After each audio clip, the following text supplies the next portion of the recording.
right, just about ready for live action. Here is tonight's tale of the tape. Now for the official introductions, here's Bruce Buffer. Ladies and gentlemen, this fight is 3 rounds in the UFC flyweight division. Introducing first, fighting out of the blue corner, Tracy Cortez! And now introducing your opponent, fighting out of the red corner, Vivian Vivi Araujo! Ready to fight? Ready. All right, here's the streaking flyweight contender, Viviane Araujo. A lot of people feel like eventually, perhaps as soon as her next fight, Araujo will be challenging for the UFC Women's Flyweight title. First order of business, what is an appreciable grappling challenge here tonight. Araujo figures to have the advantage on the feet, and she was pretty confident midweek with us, DC, that she will, in fact, be able to keep this matchup on the feet.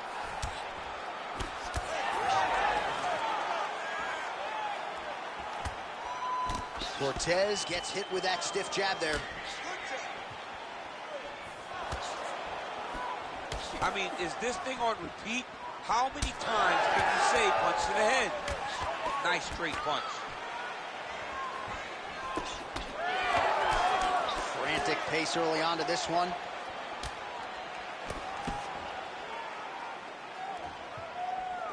Counters now with a kick to the body. That one landed by Tracy Cortez.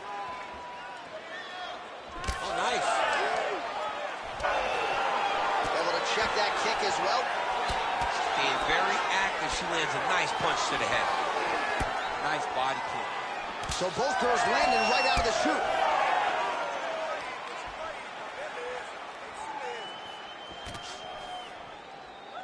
Oh, huge knee to the body. That'll soften her up.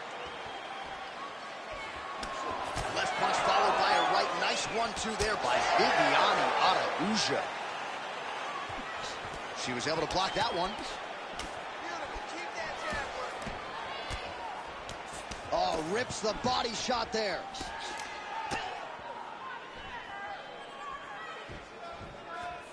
Just over 3 minutes to go, round 1. Oh, double jab there by Cortez. Man, how good is her jab? And there it is again. So that jab has been in her opponent's face from the opening ball. It is crazy to watch this, John. It's amazing for us to sit here and watch someone with an understanding of the striking and an understanding of the jab being first, as she is showing us tonight. Ooh, she might be in trouble. Oh, effective utilization of the ground and pound here by Tracy Cortez. Not out of harm's way with that arm yet. Look for her to get pressure on that elbow. It's a fight now. Who's going to win this position?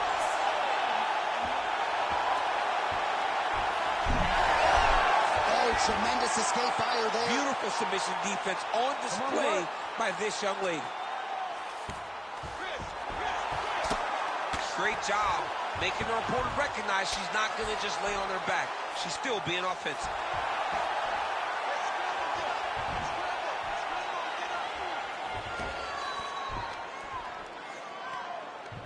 Under 2 minutes now to go. Moving those hips until you get your guard back.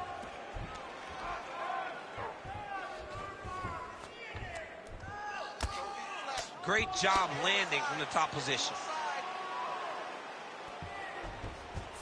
Oh, what do we got here? Looks like an arm triangle attack. Oh, she's got the arm triangle locked in tight. She's got it in deep now. This works.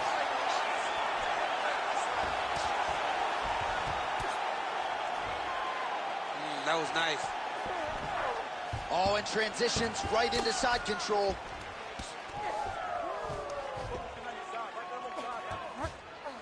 Araujo's back in full mount. DC, I know you got my back. She's got her back, and she can do a lot of damage from here. I've got your back, as and I'm your boy, J.A. She's got her back as if she wants to end her night right now. She's got to be very careful. Araujo's able to transition back to side control now. Under a minute now to go in the round.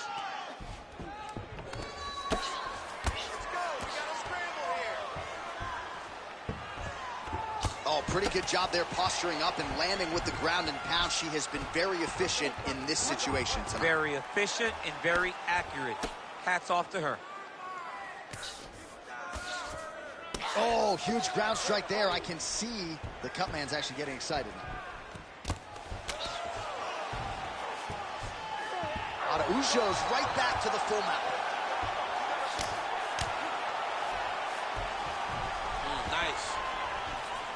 All right, right into side control now. We'll see if she can dole out some damage. A lot of fighters would prefer the half guard. She does pretty good work here, though. She does great work in the half guard. She's very brutal. She's very heavy with her top half, so she doesn't worry about the opponent escaping. And this side control is very good for her because she wants to wear on you. She wants you to try to carry all of her weight with your upper body and make a mistake that will lead to a fight-ending finish for her. All right, so the round is over, but not before damage was done. Cut on the cheek, sustained in that round. Cut man in there quickly as usual to try to seal it up. Man, it looks like you could slide a $50 right into that gash on her cheek. Better to be there than above the eye, but not a great look either way. Absolutely, and just a visual of that cut at the end of the fight is not a good thing. She was a little bit lax in her defense, and she's ultimately paying for it. Here we are, early round two.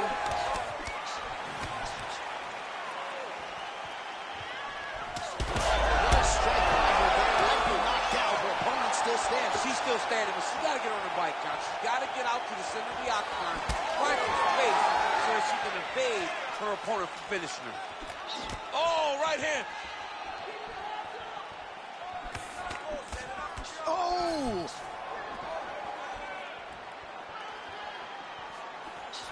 Oh, head kick blocked, though, by Tracy Cortez. Serious swelling in and around that left eye. It's starting to close up now. That one snuck in. Nice strike. Araujo gets tagged by that straight punch. Nice land for the offense there.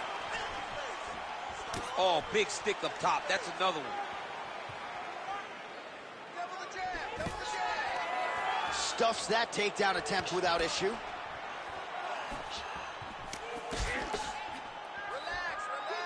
Oh, that one landed. Yep. Oh, crippling uppercut. She's starting to put together some significant body work here, and these are going to take their toll as this fight goes on. Rips the body there. Another hook lands there by Cortez. Those body shots are nasty.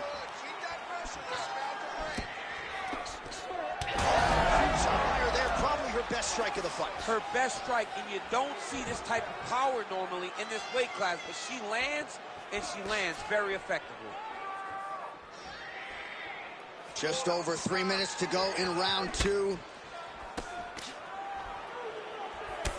Well, I think if I was a fighter, I'd probably be a headhunter, but she is not that, right? She's invested in the body, and she's done some pretty significant damage to her opponent. Absolutely. You know, you start to go there, and you land something, and you may think, wow, that was hard. Your opponent doesn't really respond. But as you start to pile them up on him, you start to see exactly what we're seeing right now. And now she can start to capitalize on that. Araujo gets the takedown. Well, I'm not sure her hands, her striking has ever looked better. She continues to land with volume, with pace, with power. Yeah, with pace and pressure. It's an overwhelming feeling being in there with her when she's fighting at this level. When everything's working, she is as good as anyone in the UFC. Tonight, she is at her peak level.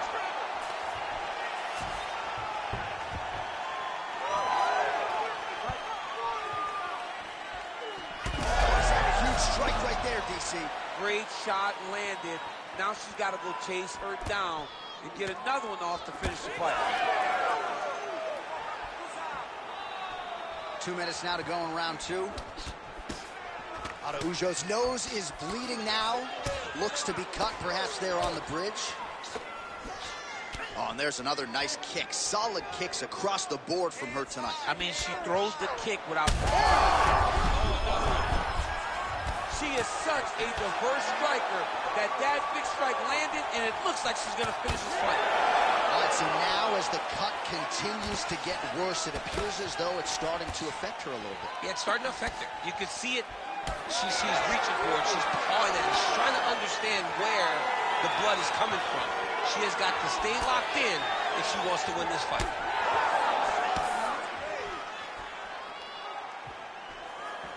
Just misses there with the left.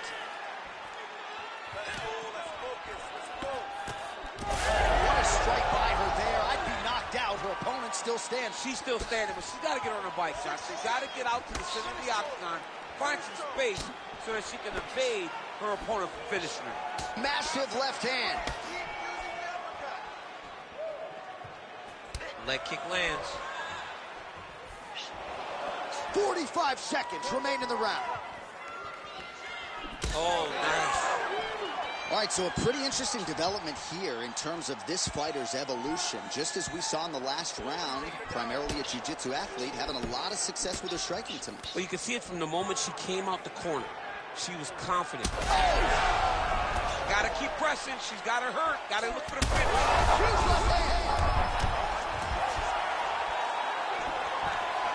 Oh, that was a really nice takedown. Araujo's in half guard now. All right, nice transition into full. Oh, nice headlock. That guillotine is tight. Oh, great submission defense as she gets out. 10 minutes in the books.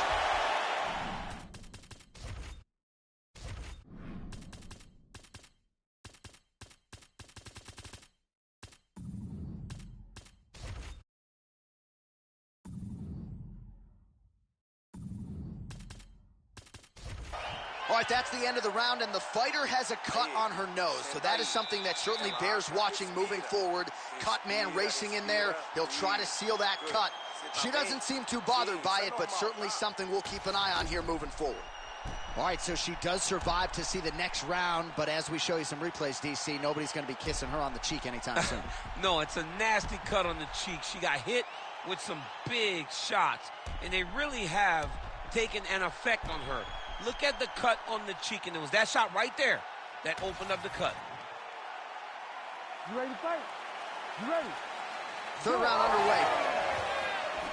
Oh, that kick is good by Araujo. Able to block the punch there. Huge fire there, probably her best strike of the fight. Her best strike, and you don't see this type of power normally in this weight class, but she lands, and she lands very effectively. Cortez is in half guard. Ground and pound strike there now. Oh, and there's another ground strike for good measure.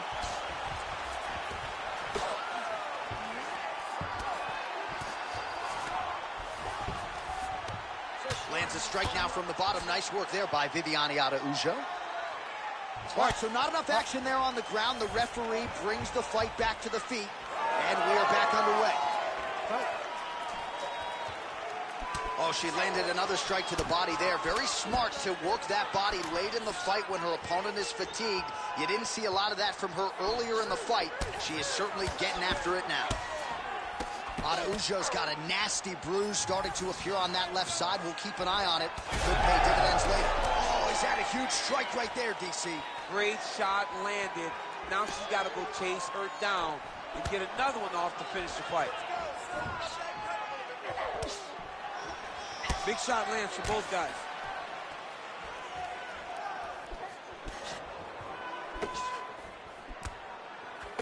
Nice jab there by Cortez. Oh, nice double leg, yes.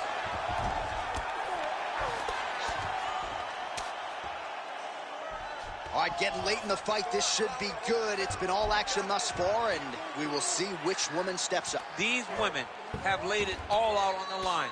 They have sustained this pace the entire time. Who is going to be able to finish the job? Darce choke attempt here. That Darce is tight.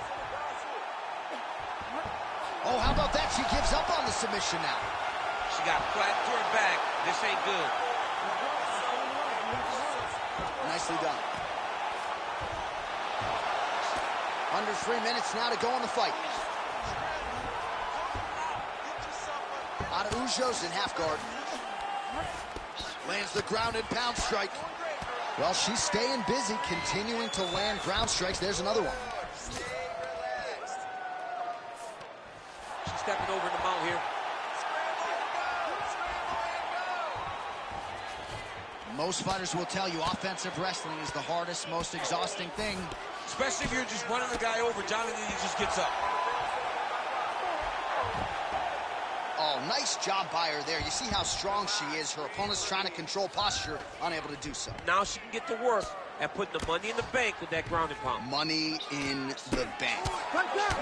Man, she's got it all going with the hands, with the feet tonight, and that cut is really becoming a factor now as this fight continues. Yes, she's got to move, Jay. She's got to get on her bicycle. She's got to get to the middle of the round so that the cut man can get to work. Because the more she's in there, the more she tries to fight face first, the more that cut is going to open up. She's got to get moving.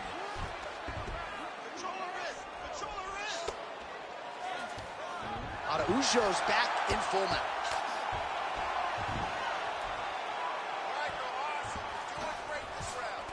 All right, half guard position for her here, and this is a spot where we've seen her have a lot of wild success in previous fights. She has a tremendous amount of success from this position because she's so knowledgeable. She keeps the right side underhook, and she just goes to work with that left arm. She's posting and elbowing. She's building her posture and punching. Oh, guillotine choke would appear to be locked in. Yes, it is.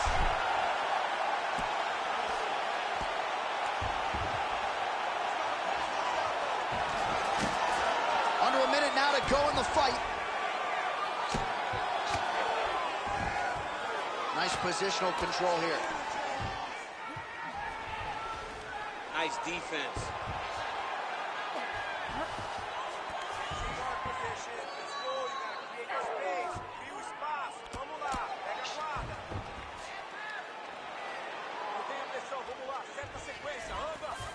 Oh, nice. Cortez is right back to the full mount here. Really good job to land these strikes from top position. Cortez, eye looks so swollen now, you've got to at least speculate as to whether or not that is a fractured orbital. Araujo's in full guard.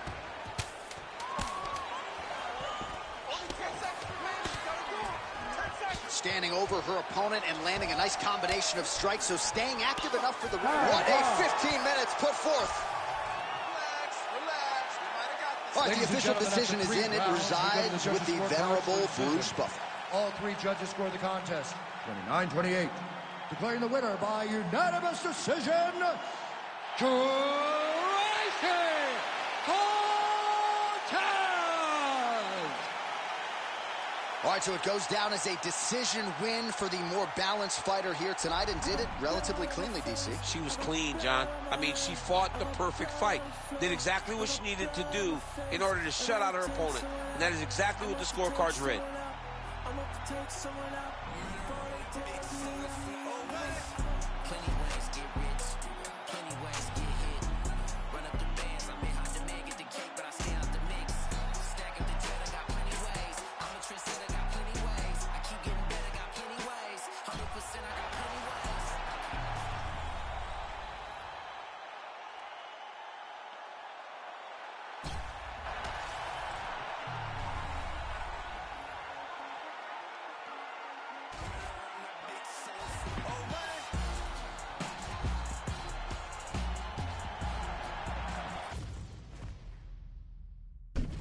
Our tail of the tape for this much-anticipated middleweight encounter.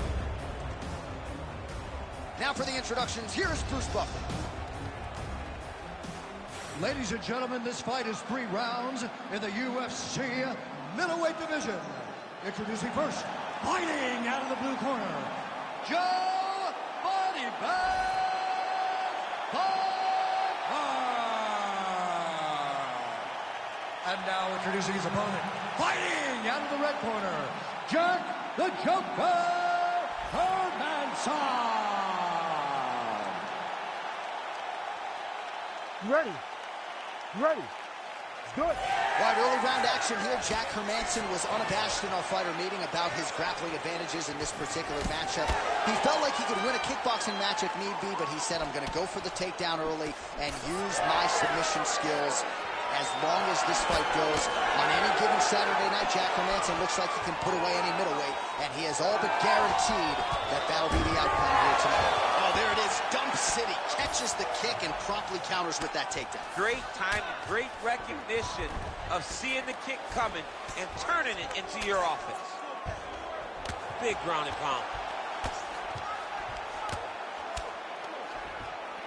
Trying to pass the guard here, but a nice job by the bottom fighter defensively. Bottom fighter did a fantastic job of following with his hips, making sure he blocked any attempt to get past his guard.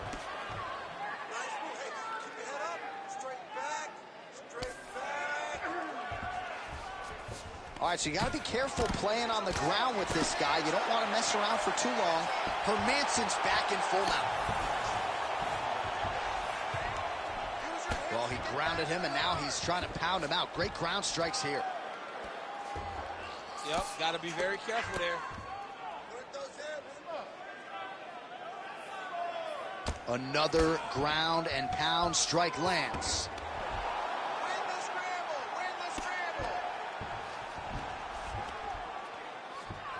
Using a lot of good movement.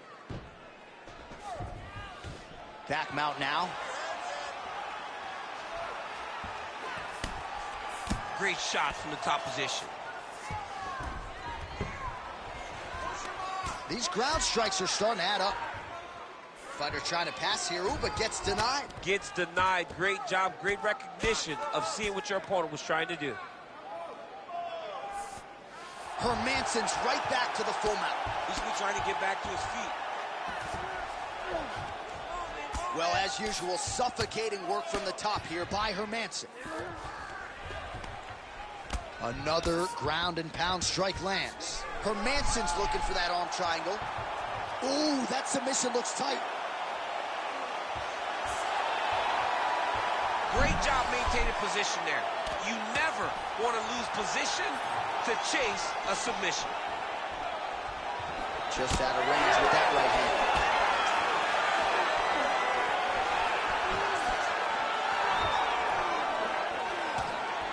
Just touching him with the jab.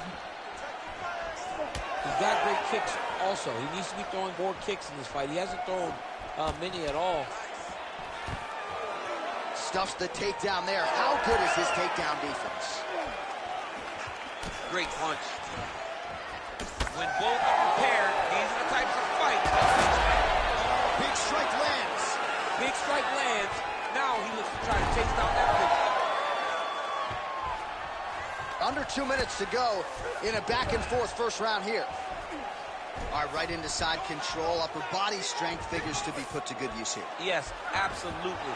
And you got to look for his opponent to turn back into him. He should chase guillotine, but the opponent turns to the opposite side.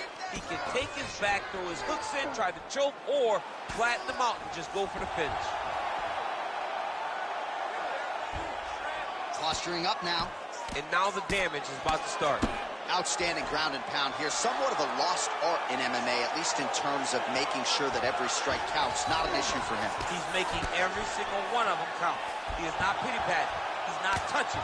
Every punch that lands, he wants you to feel it. Massive shot from the top. Oh, he's going for his arm now. Oh, that's tight. Great job maintaining position over submission. Very smart. Great fight IQ. All right, 45 seconds now to go in the round. All right, well, both fighters pretty comfortable on the ground, DC, but you got to be very careful hanging out here for too long if you're his opponent. So we cross the 30-second mark in our opening round. Oh, big shots from the top. Continuing to stay busy here on the ground. Final seconds. All right, he's got the hooks in, DC, working off of his back. Now look for him to attack the neck of his opponent to try to get the rear choke. Good work from the top here by Hermansson. Round two straight ahead.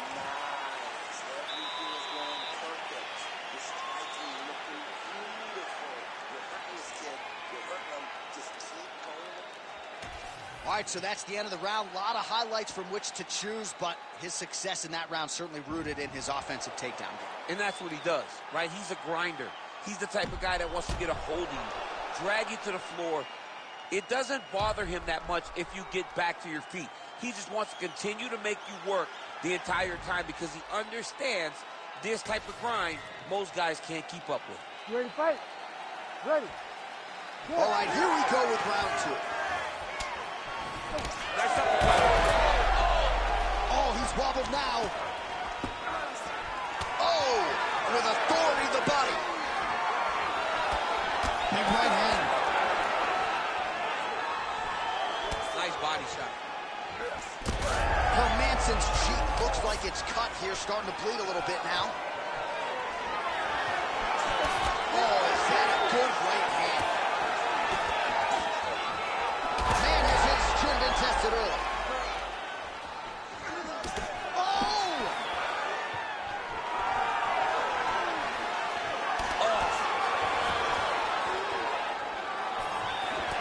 Oh, nice right hand.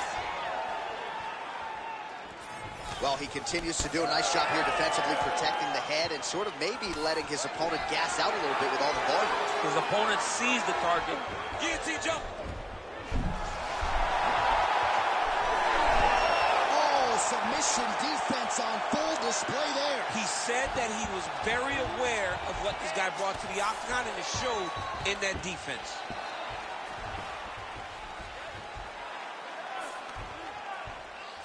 Gonna try to take his opponents back here, and he does.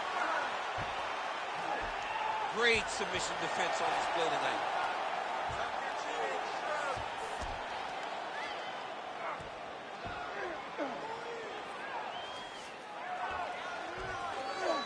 Man, that is loud. Another strike lands for the kickboxer. He really found that flow state pretty early in this fight, and he hasn't looked back. He found it really early.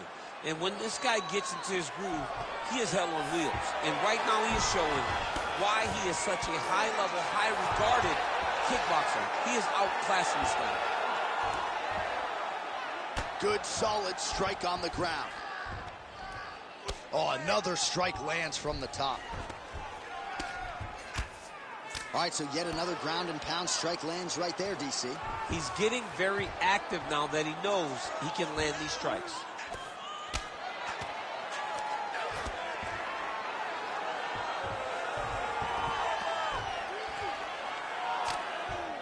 Outstanding combination of ground and pound punches here by Hermansson. So we have passed the midway point in the fight. Great job finding his shots from the top position. There it is. Now he's going to mount.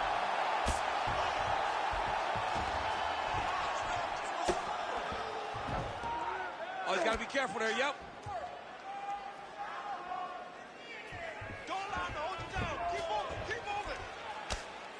Well, working pretty effectively from the top here. Nice ground and pound by Hermansson.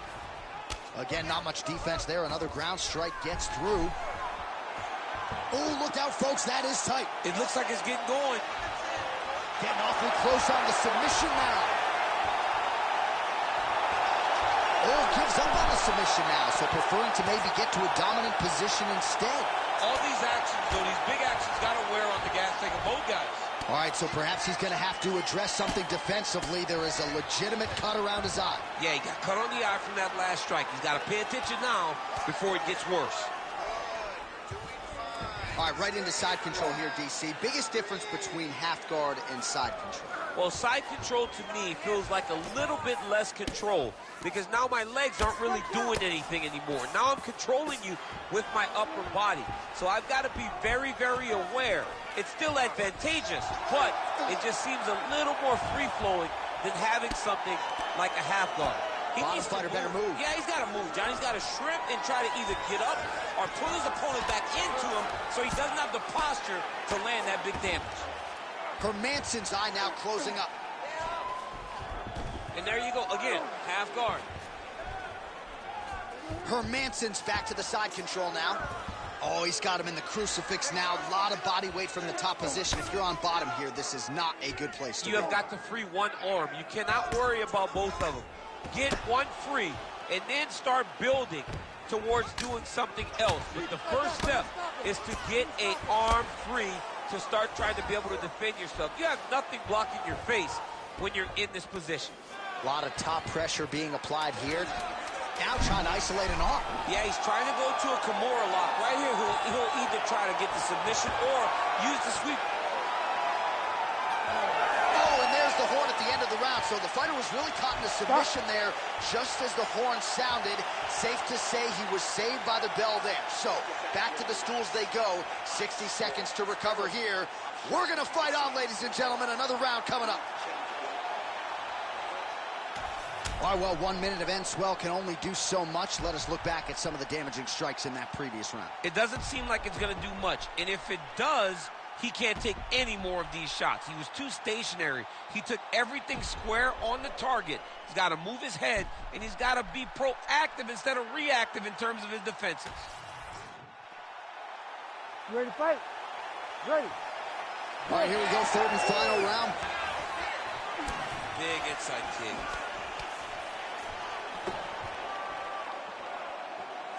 Oh, misses with the jab.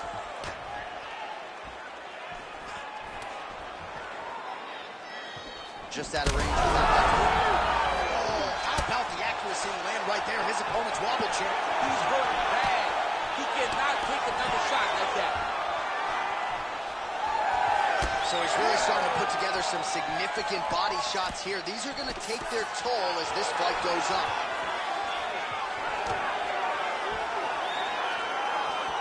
Oh, nice kick.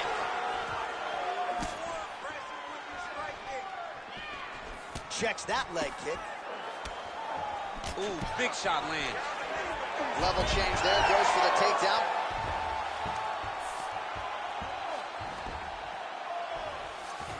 Hermansson's in half guard. Now he's going full mount.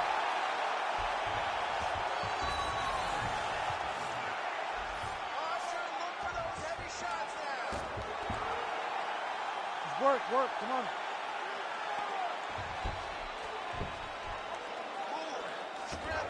He's got to be careful here.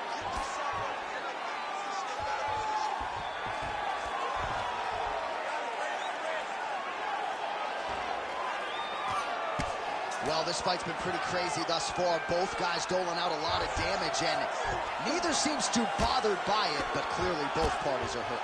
Both guys are hurt. Both guys are fighting beautifully. Both are showing a lot of heart right now in this fight. They're both doing amazing jobs. Let's see who gets the job done at the end of this thing.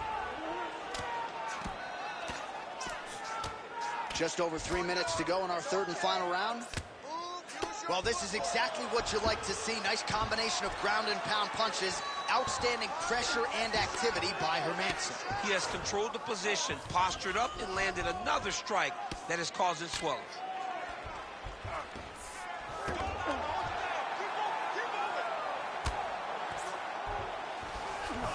Nice transition. Well, the ground and pound is there once again. Strong work here by Hermansson. Getting him out here. He's doing a great job of recognizing that he's damaging his opponent, and he keeps going to that spot.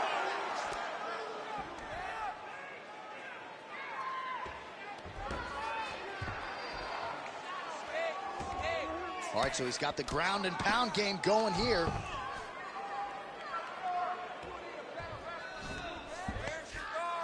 With 2 minutes and change to go in round 3. Well, the ground and pound has been on point tonight. Good work here by Hermansson. There will be no yellow flag for targeting. This ain't football. In fighting, it's all fair, and it's getting worse.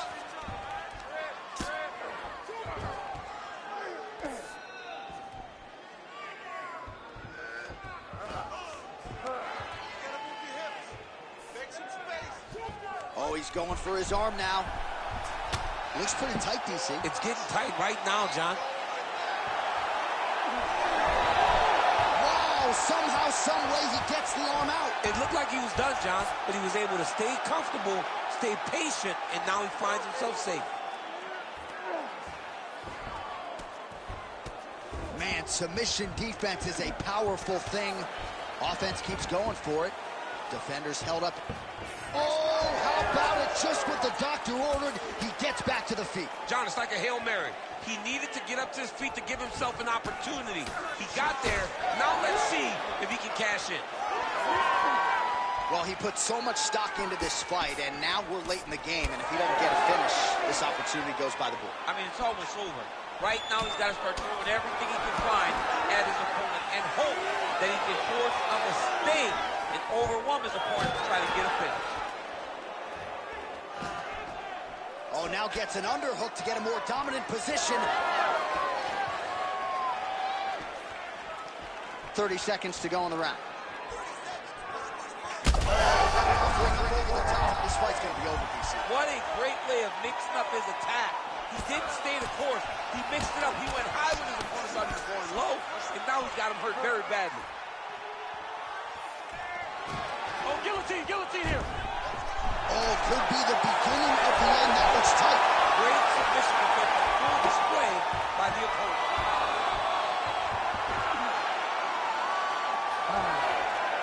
Hey, stop.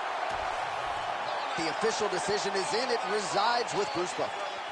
Ladies and gentlemen, after 3 rounds, we go to the judges' scorecards for decision. All 3 judges score this contest 30-27. For the winner by unanimous decision, Jack the Joker Hermansson. All right, so it goes to the judges' scorecards. Perhaps not as close a fight as the betting line suggested off the top. A kickboxer on one side, a boxer on the other, and the fighter with the more varied skill set certainly had their game going tonight. I mean, sticking to the game plan is key. He went out there and understood that he couldn't rush. He knew that he needed to be okay with this fighting taking place over the course of 15 minutes to really manage the risk. He took no risk, and he dominated this fight and wins a clear unanimous decision.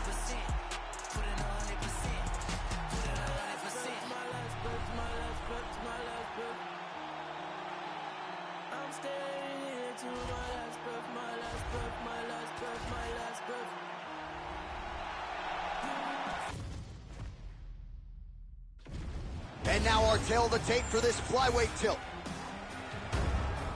Here's Bruce Buffer. Ladies and gentlemen, this fight is 3 rounds in the UFC flyweight division. Introducing first, fighting out of the blue corner, Manel Starboy Cobb. And now introducing his opponent, fighting out of the red corner, Brandon Royval.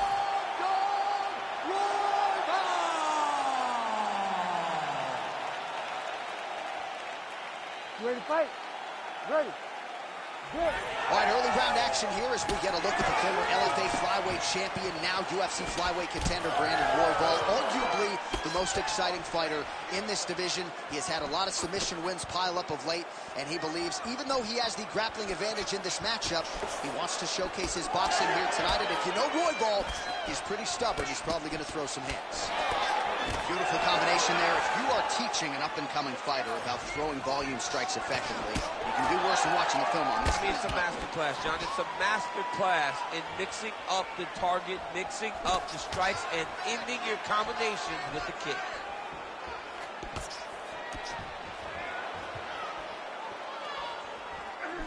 Oh, big damaging knees here to the body.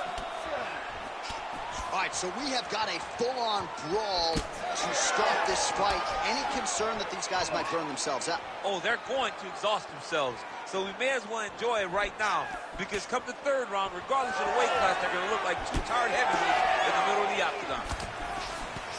Oh! Big shots exchanged in the pocket there. Right hook attempt. That's a miss. Strong hook lands. Big right hook coming. It's blocked.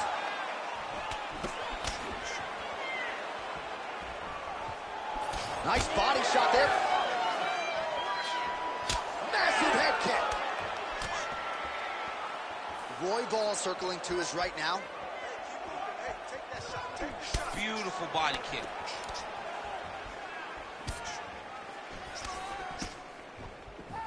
just over 3 minutes to go in our first round. Kopp gets hit by that leg kick. May not be a bad idea to start to check some of these. Landed that one. Both fighters starting to open up a little bit. Oh, nice straight left. All right, so look at that. A cut has been opened around that eye area. He's taking shots over and over again to that area, and now he's dealing with a cut. Royval gets caught by that straight punch. His defense has abandoned him tonight. Nice body shot. Again to the body with conviction. Nice kick. Well, we'll see if he can turn this defense into offense, but he's doing a great job blocking shots here tonight. As of right now, he's thinking more defensively, and he's doing a great job of not taking any damage. Oh, nice jab by Royval. Head kick there as it lands, and maybe time to get the bonus checks ready. I mean, this fight is about done. He's gotten hurt very bad with his head kick. Now he has to find one more strike to end the night. Under 2 minutes to go in a back-and-forth first round here. Oh, the leg kick lands. I'm spamming leg kicks if I'm playing the game. All right, so an opportunity goes by the boards. He had him stuck. Oh, how good is this? Both men going for the finish. And just inches away from landing one of those big right hands.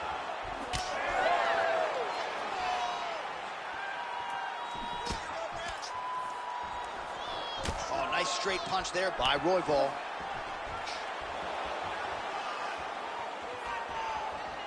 Push kick there to the body. All right, so some definite damage underneath the elbow now on the side of his opponent. A lot of strikes to the body starting to add up. Yeah, a lot of strikes to the body and mixing up the attack, not being one-dimensional, not headhunting. And straight punch lands. That's as good a punch as he's thrown on him. The punch that lands down the middle, the one that you don't feel is the ones that land perfect, and that one landed perfectly. And now left. Well, I'm not sure if I should knock his fight IQ, but it seems like he's sort of playing around here. It feels like the finish is there for the taking. Yeah, the finish is there. And he needs to take his time to try and find it. Don't rush. Be patient. And in that patience, you'll find a punch or kick that will put your opponent out. Both fighters hanging down in the pocket and both landing. All right, so now blood is a factor. You see that he has been opened up in that eye area. Yeah, he's got hit in the eye, and now there's a cut. But it's nothing to worry about too much now. But he's got to be very careful with it as we go forward. Royval's nose is bleeding now. Yes, looks as though he got cut by one of those offerings from his opponent. Second round, straight ahead. Stop. All right, so the round is over, and you see the cut man not wasting any time as the fighter makes his way back to the stool. The cut man will try to shut that cut on the bridge of his nose and prevent it from becoming a factor here moving forward. All right, so there's the end of the round. Few things in MMA more devastating than a head kick, and nearly produced a knockout for him there. We talked to him earlier in the week, and he talked about chances to take the kicks high. He got a chance, he took it, he landed that kick and almost got the fight finished. Let's see if he can go and do that again.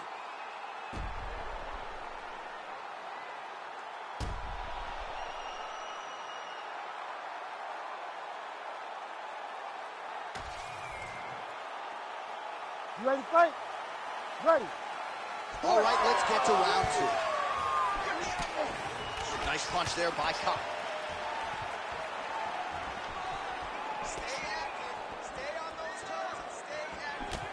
Well, he's looking for that left hand, just out of range, though, with it. That's good defense to block that punch.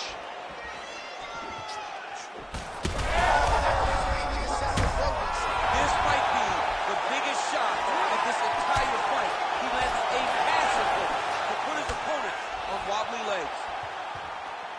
Hook is there again.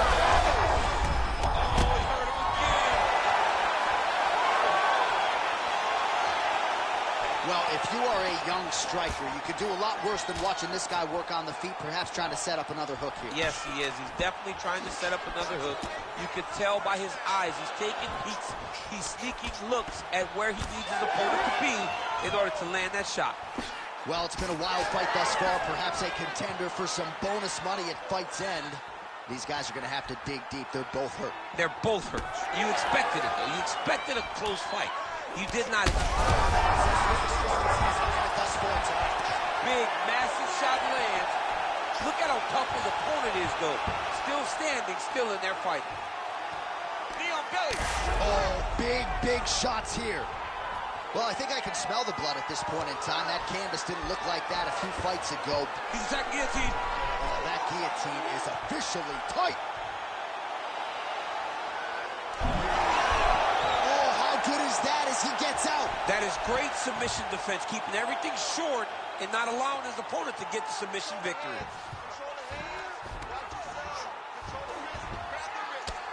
Pretty good work with the ground and pound here by Royval. Another ground and pound strike gets home.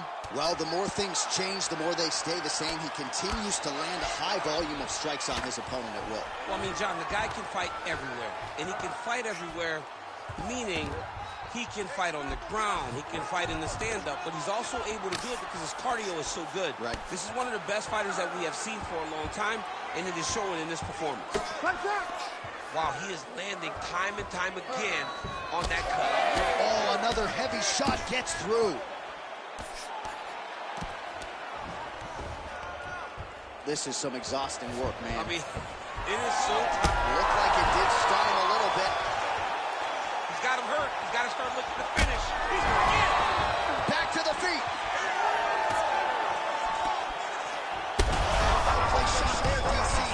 Officially rocked. A big, massive hook that really has put his opponent on skates.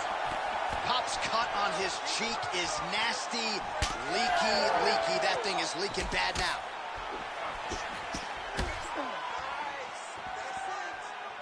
Under 2 minutes to go.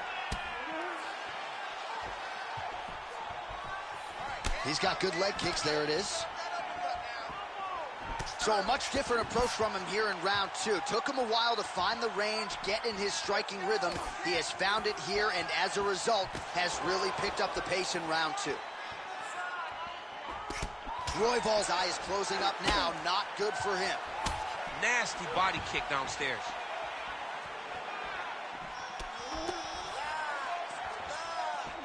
Pop gets caught with that punch. Don't be afraid to get that head off the center line. Oh, nice. Oh, he is stunned. Unbelievable. And back to his feet. Now under a minute to go in the second round. Well, an incredible fight thus far. Both fighters look like they could be finished at any time. If you wondered about the heart on either side, that question was answered tonight. Nothing. There are no more questions in regards to these two fighters. Both of these men have been hurt. Both of these men are swollen. They're bloody. They're both, even though they're both willing and ready to continue this fight. Oh, nice right hand. 30 seconds to go in this one.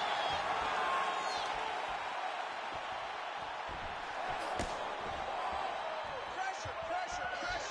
20 seconds to go.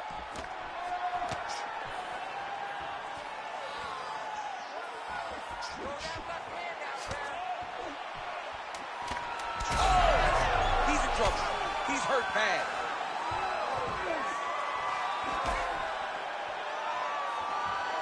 What a fight so far. All right, so the fighter heads back to the stool, and man, that is a severe cut that he's dealing with. We'll see if they call in the ringside physician. All right, so as the cut man gets to work, we'll re-rack some replays from the previous round. Well, he's got some work to do. The cut man's going to have to work a miracle because this guy was on the receiving end of some real damaging shots. And if he doesn't do something different defensively, it's going to get worse. And if it gets worse, the fight may be stopped. You ready? You ready? Third and final round here. This crowd is going sick after what they saw in that previous round. Truly an all-out brawl, seminal moments on both sides, and the fight is still going on. Shades of Robbie Lawler versus Rory McDonald as these athletes go toe-to-toe, both dealing with cuts and adversity and trying to fight through it. Absolutely incredible result. So many people say they want to be a fighter. If I'm trying to convince somebody not to do it, I will show them this fight. This fight has been amazing. These guys have laid it all out on the line. I wonder now who's going to be the first one to take a backward step and almost concede that this is too much. All right, he's very comfortable fighting off his back, DC. Now looks like he's trying to hip escape. Yeah, he's trying to hip escape or maybe look for a Kimura here. You know, Pop's cut has really opened up now. That blood is flowing. Didn't necessarily wake up thinking he was going to be donating blood today. He has donated a whole lot of it.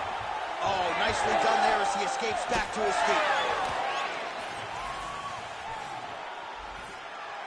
Oh, beautiful straight left hand. He's just being more aggressive, and because he's being more aggressive and more loose with his strikes, he's landing.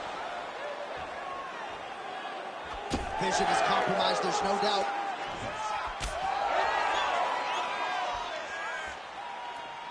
Tried to set up the straight left, but he missed. Well, they won't need to go bonus big. Big shot!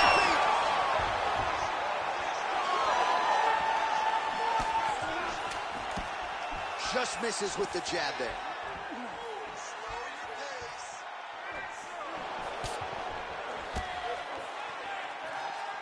Just over 3 minutes to go in our third and final round. Oh, my goodness. Now he's back up.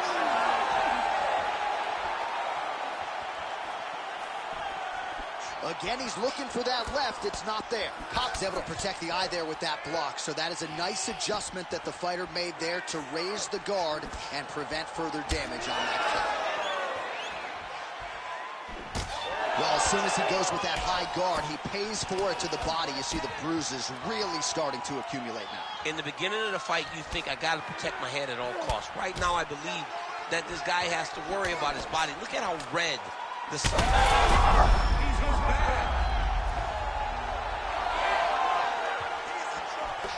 All right, so another nice strike by him there, and he continues to attack that cut. Pretty sage decision by him to target that area. We always talk about his fight IQ, John.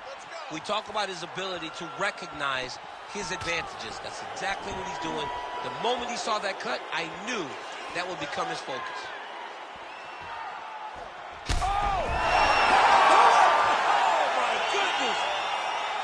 Yeah, that was just a gorgeous shot to end the fight right there. I'm not even sure the opponent really saw it coming. So back to the drawing board for him. But for the winner, this is certainly exactly what he was looking for here tonight.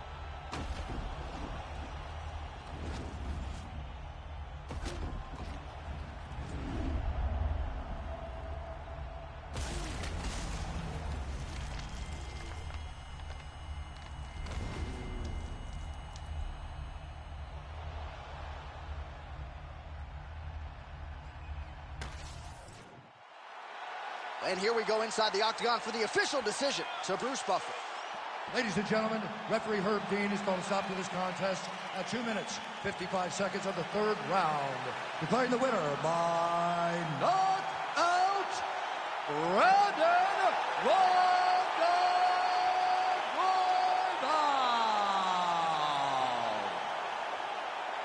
And there is the man of the moment, and what a moment this must be like for a professional athlete, right? I know you enjoyed the birth of your kids, right? But you knock out a man in a cage fight. I can't think of anything better. I mean, there's nothing like it. You know, you don't even hear the one that lands, that puts out your opponent's lights. And tonight, he got that done. And he should be very proud of the work he and his coaches got done tonight.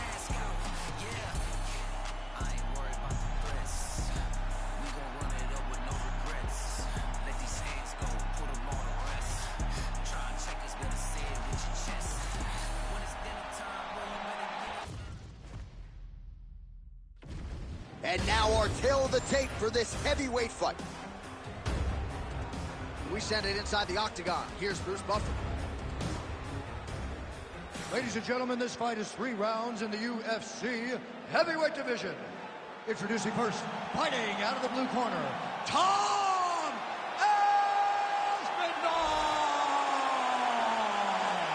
And now introducing his opponent, fighting out of the red corner. Ladies and gentlemen, presenting the former UFC light heavyweight champion of the world, John Bones Jones!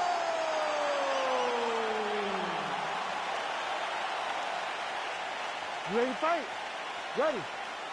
Good. All right, so we get another look at John Bones Jones here tonight. He immediately takes the center of the octagon. We'll see if he goes to the striking here early. You know he can also grapple with the best of them, but an obvious reach advantage yet again for John Bones Jones tonight. 84.5 inches in reach, something that is very difficult for opponents to counter. Trying to kick the leg out. Oh, really making good use of his reach advantage as he lands the straight punch. Got his guard pass. Inside the closed guard now. I mean, he went right into his full guard. What does he do to try to advance himself to give him more of an advantage on the mat? Jones getting work from the top here. He's got to do a better job to cover up. Continues to apply pressure here in half guard. Oh, right into mount.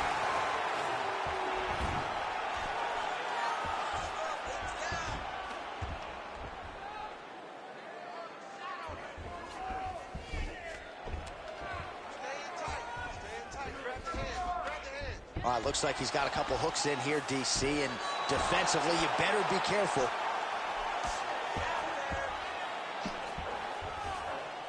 Aspinall's back in full mount. He's doing a... Oh! We might get a stoppage here soon. All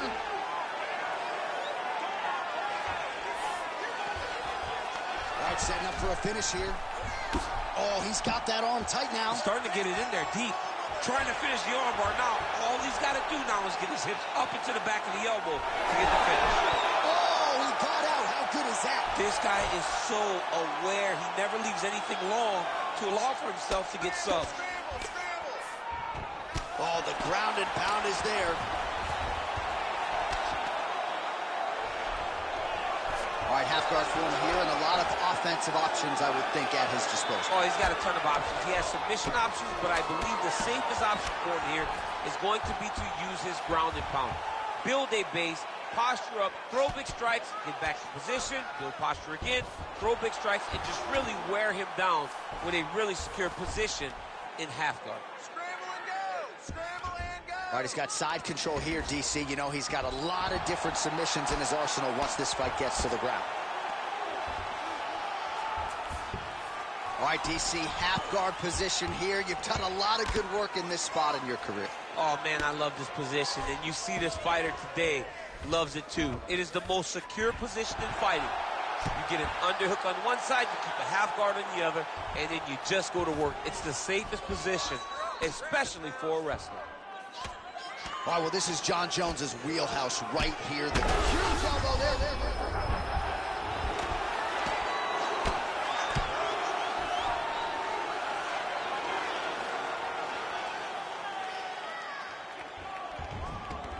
Oh. If you're the bottom fighter, DC, what do? You got to move. You got to shrimp. You got to get off on a hip to try to move your opponent off of you or pull him down to close the space.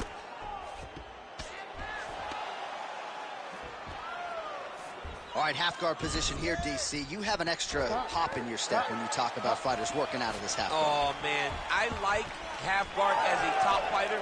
I understand half guard as a bottom fighter. Don't want to be there. It's very dangerous. But if you are there, you have to be winning the position of the underhook. It opens up so many opportunities for you to either escape or sweep.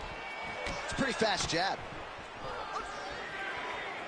Oh, nice connection there by John Jones, and he is fighting with a definite killer instinct here tonight.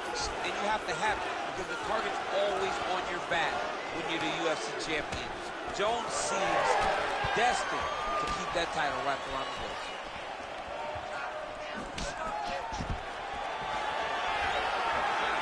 Stuffs the takedown, no problem. And now some separation.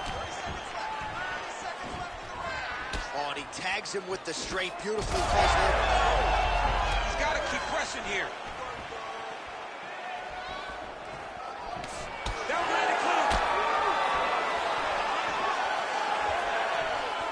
Final seconds here.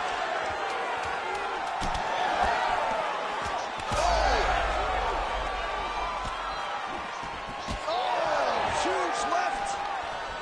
Big moments on both sides in round one.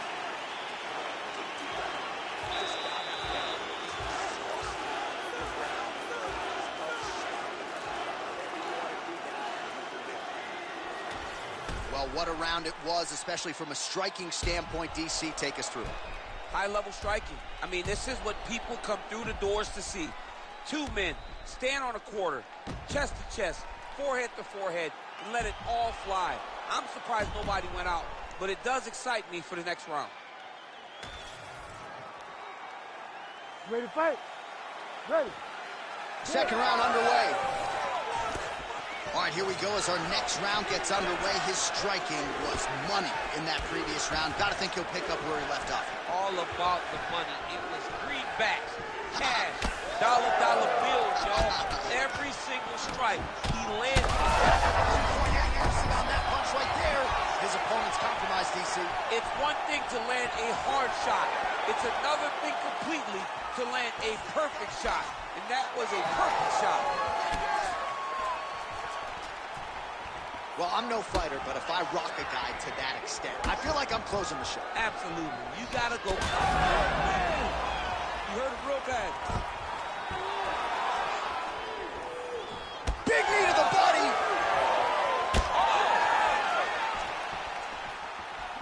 All right, he's been very clean with his hooks on the feet here tonight, and it's the way he set it up that has really impressed you. Yeah, it's very impressive to see him pop the jab, pop the right hand, just touch, and then boom, sit down on that hook. He's going to be trying to find it again. You can see him setting up his opponent, trying to get the hands to drop so he can drop that hook over the top. Oh, stuffs the takedown without issue. And they separate. Nice straight there by Aspinall. And everything's landing with so much power.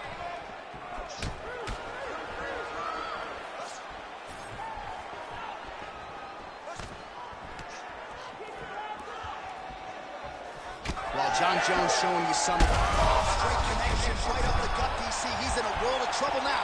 They say the straight moves are the ones that get there first, and it got right to the target. That one was thrown to end the fight. Yep. Just over 3 minutes now to go in round two. Beautiful jab there. It's one thing to have length. Of course, it's another to use it effectively. Beautiful job with that jab. He's got that single collar tie. Espinal's out, starting to close up. Got to get that end swell on it between rounds if we get there.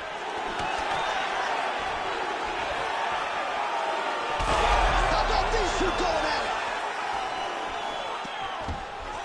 Jones goes in for the takedown now, and he gets it. Beautiful transition there, and he was... And now he's attempting choke. Oh, that one looks really tight, DC.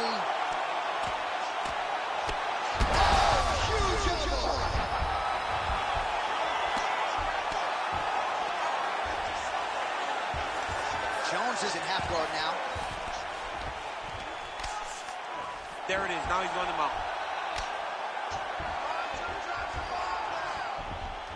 This is where he wants to be. Moving his head pretty well defensively on the ground here. Jones's nose is bleeding now, so we'll see how he handles that adversity, but nothing ideal about it here in the middle of this fight.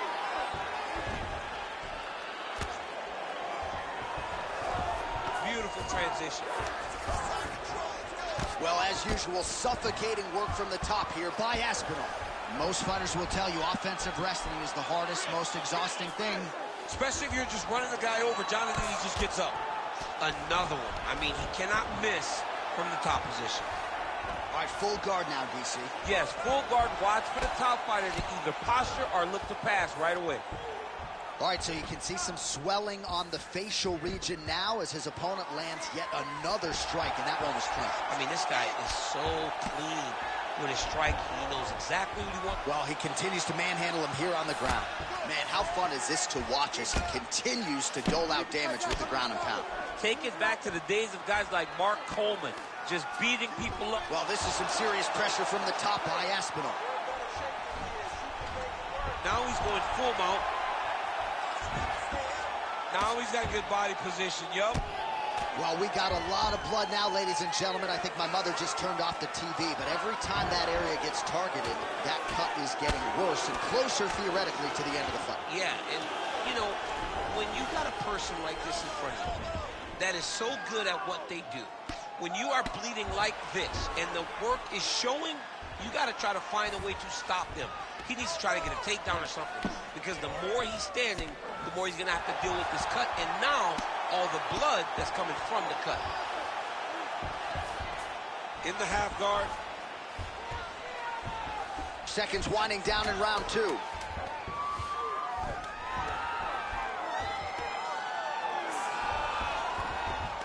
All right, north-south position here. We'll see if the crowd can be mature about this, DC.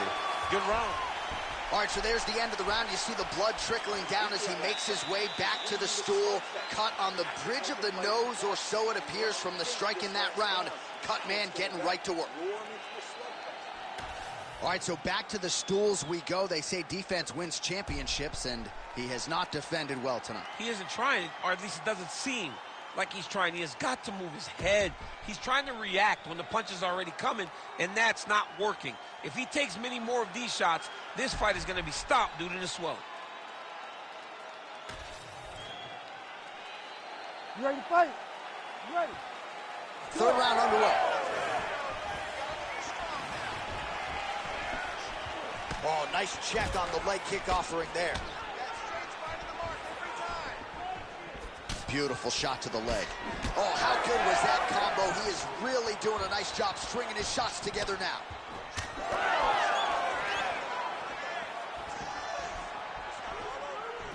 Oh, that was beautiful. That's a huge shot right there, DC. You don't want to eat too many more of those. No, and he needs to start looking to finish now, because he's got his opponent hurt very bad. And mixes in a takedown. Why not?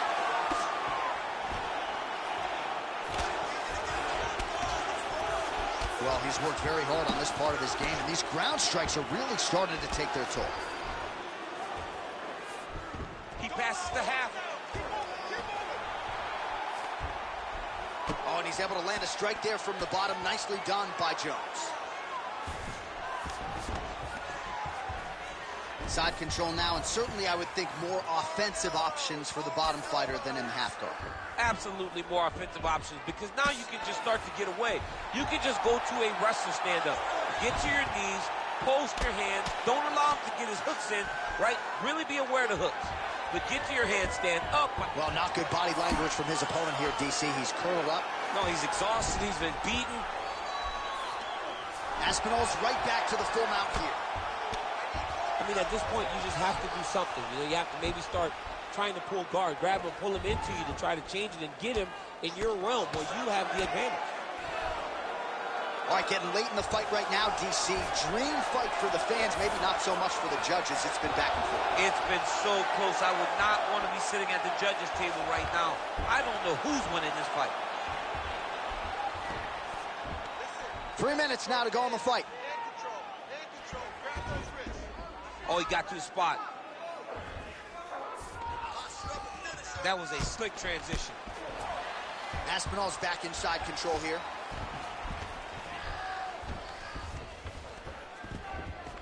Beautiful movement, hip work on the ground here, just outstanding with the transition. He is not staying in one place on the ground, and that's very important. Jones has got a big bruise starting to form on the right side of his body.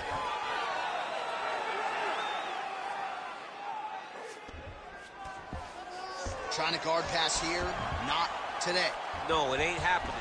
Good job understanding the transitions.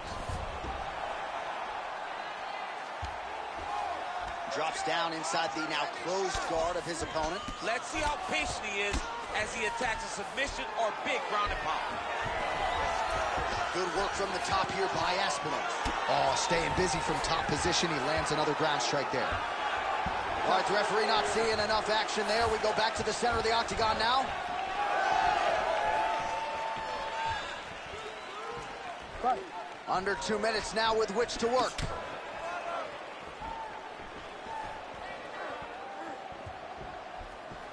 Huge shot finds the target there. Great shot lands. Now he's got to go find that follow-up attempt. The kill shot is what they call it, to go and end the fight.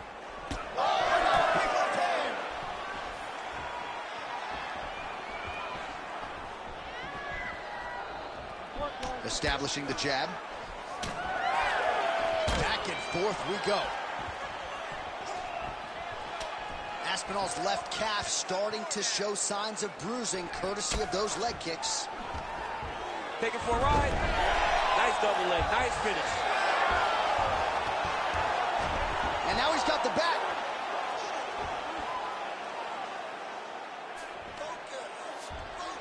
Under a minute to go here in our third and final round.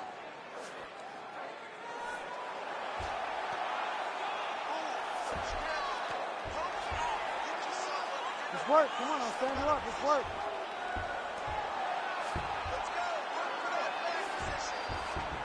Now inside the closed guard. And he's going to try to find ways to pass and move to a submission. Oh, he passes the half guard now.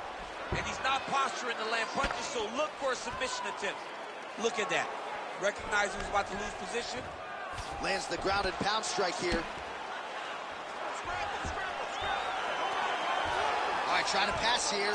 As Glover Teixeira might say, not today. Not today. Great job of following with the hips, keeping those legs locked and keeping him in full guard. Well, you know he's comfortable fighting off of his back.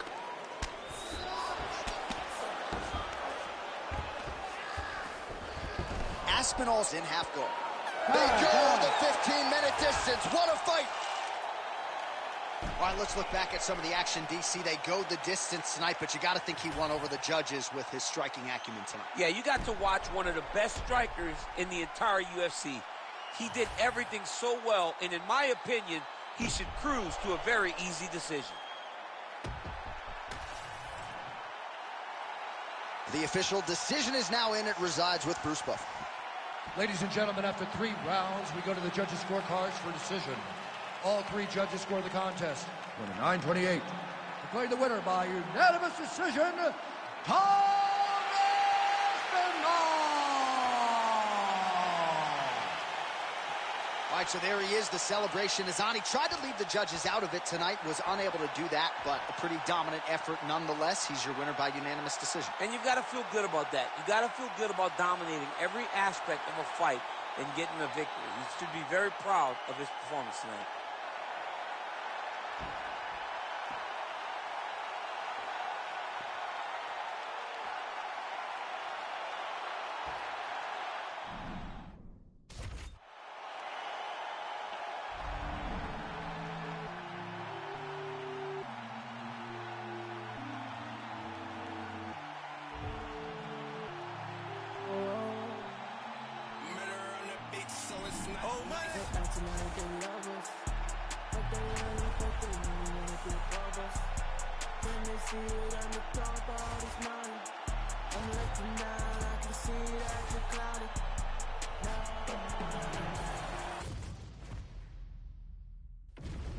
And now our tail of the tape for this lightweight scrap. Here is Bruce Buffer. Ladies and gentlemen, this fight is 3 rounds in the UFC lightweight division. Introducing first, fighting out of the blue corner, Octagon!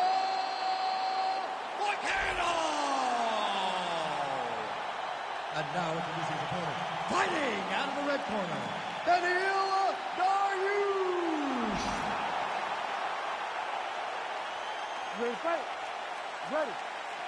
Good. All right, this round just about to get underway. Beneil Dariush's career largely has been spent residing in this lightweight division's top 10. You know about the Brazilian Jiu-Jitsu game, right? He essentially mastered that sport, so to speak, in 5 years before transitioning to mixed martial arts.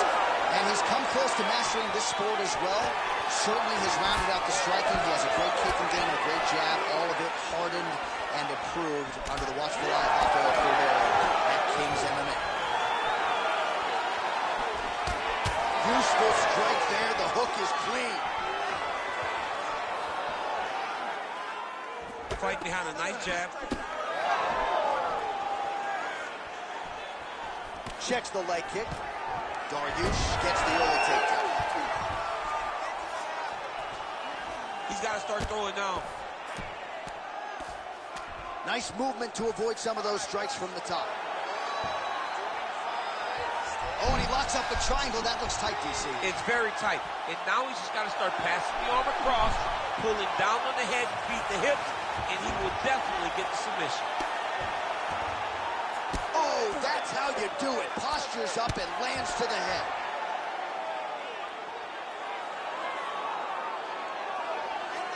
These ground strikes really started to add up. There's another one.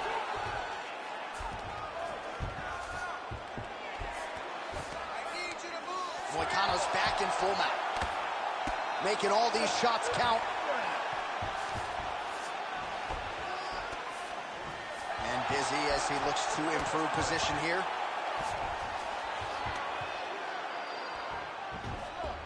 This is a terrible position. Good movement defensively here on the ground by Dariush. All right, he's got the full mount now. Is this one of the most dominant positions in MMA? Is that fair to say? It's a very dominant position. It's one of the most ideal positions you can get to, especially if you are fighting someone that doesn't truly understand that they're not in as much danger as they are, because it's dangerous, but there are a lot of outs, and if a person isn't very understanding of that, then you can really, really put some damage on them. All right, half guard position here, DC. You have an extra hop in your step when you talk about fighters working out of this half guard. Oh, man, I like half guard as a top fighter. I understand half guard as a bottom fighter.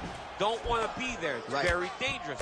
But if you are there, you have to be winning the position of the underhook. It opens up so many opportunities for you to either escape or sweep.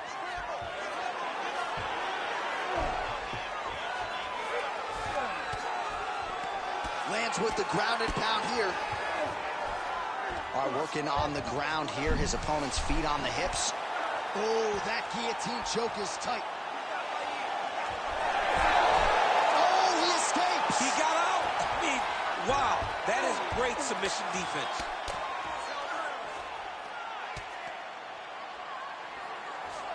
I mean, way to stay aware and stay safe defensively. Lands with the ground and pound. Oh, his ground and pound is on full display here tonight. He's putting him in exactly the positions he needs to be in right now. He's able to relax here. And he understands, being a veteran of so many fights, that as long as he's on top, he's winning. He feels like he's winning here.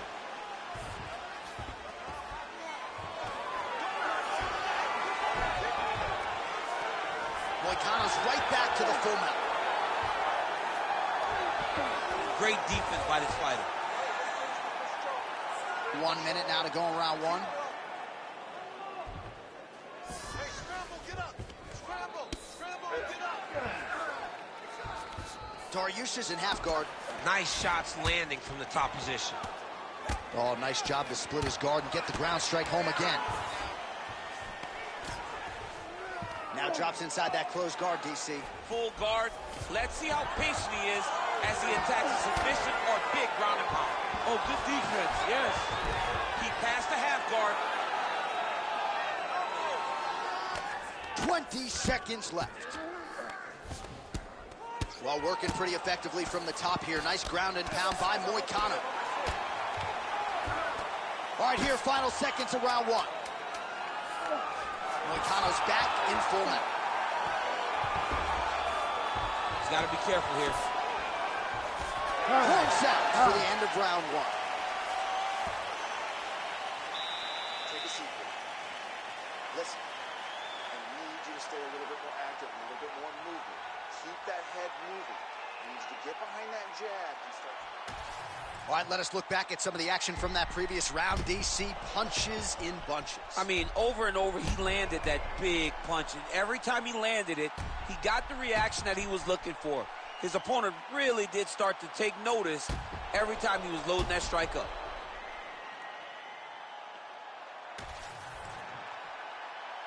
You ready to fight? Ready.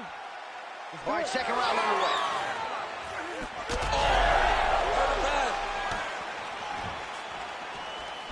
Oh!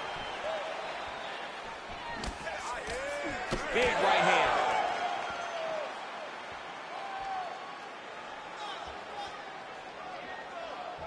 All right, so not exactly the approach we thought we would see out of this BJJ player. His ground game, you can argue, as good as anyone's in this division, yet he hasn't attempted a single takedown. Has not even attempted a takedown. I would never have expected this. I don't understand what is going on in this fighter's head. He needs to get the fight to his wheelhouse, and that is on the ground in the grappling. I don't know, man. Pride is a weird thing, and it seems as though he's fighting with pride tonight. Nicely done. And both fighters exchange in the pocket.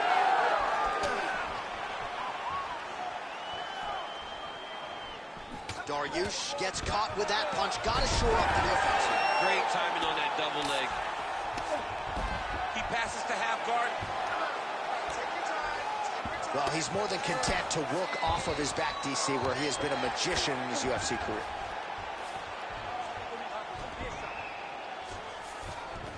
And there you go, again, half guard.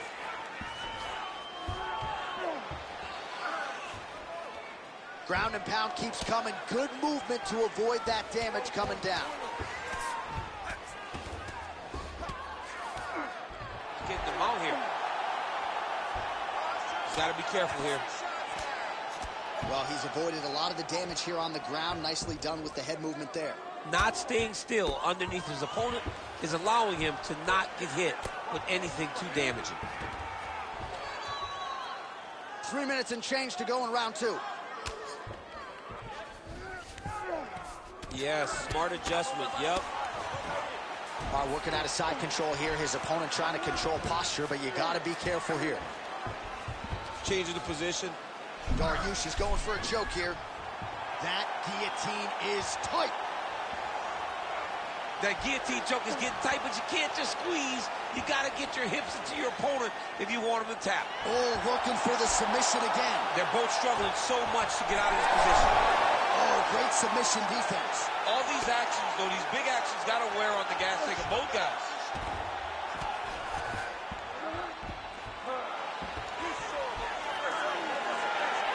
Oh, great reversal to top position by Dariush. Really maximizing his shots here on the ground. Nice positional control here.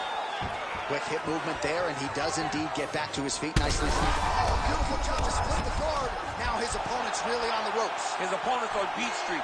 He's hurt so bad. I don't know what he's going to do to stay in this fight. Oh, nice body shot. Now goes in and secures the takedown.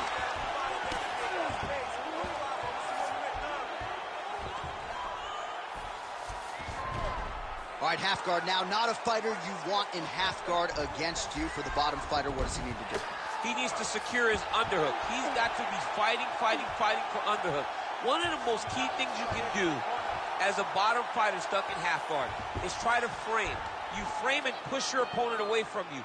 By pushing him away from you, he will then want to come back into you. Right. It's like when I push you back, you want to go forward. So as he comes forward, hand goes off the face, let it slip into an underhook, build up to your elbow, then go chase your single leg. This is high-level grappling, John, from a Brazilian Jiu-Jitsu black belt named Daniel Cormier. All right, he's in a half-guard position here, DC, and in a good spot to dole out a lot of damage, I would think. A lot of damage can be done from the half guard. You sit back on that leg, you press down into your opponent, you drop elbows, you drop punches. What is very key is you controlling the underhook on the far side. If you give up that underhook, your opponent can use the half guard to build up to an elbow, sweep, or just chase down a single leg. You can't take all those unanswered strikes. They don't have to be that damaging. Yeah. You just got to move. Might be a submission attempt here, champ. I mean, you cannot sit in a full guard. When you sit in the full guard, you give these guys so many opportunities. All right, so he gets back to his feet after that extended battle on the ground, and the crowd is loving it. The crowd's going crazy because they appreciate high-level mixed martial arts, and that's exactly what you just got.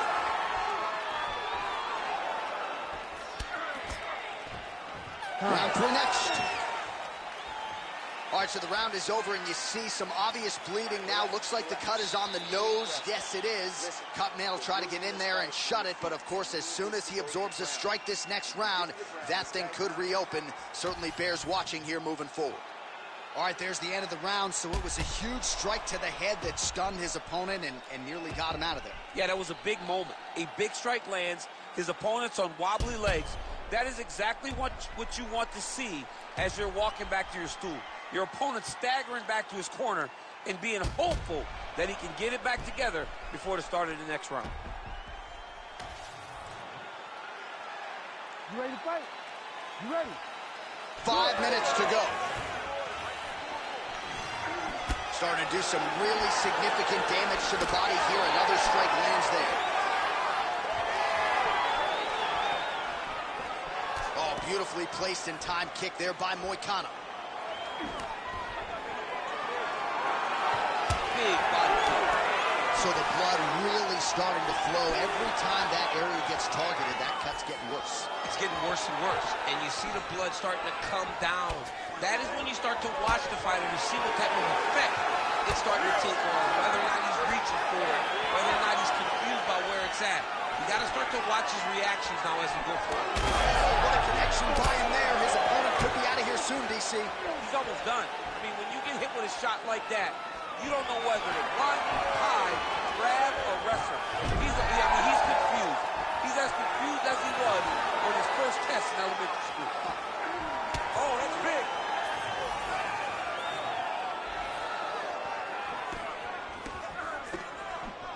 Oh, great block there.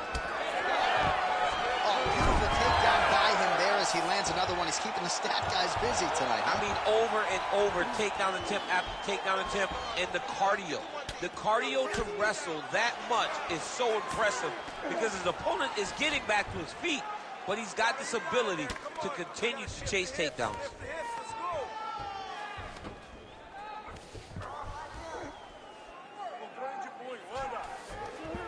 Dariush is in half guard. Well, we'll see if he postures up and can get some of his ground strikes going here.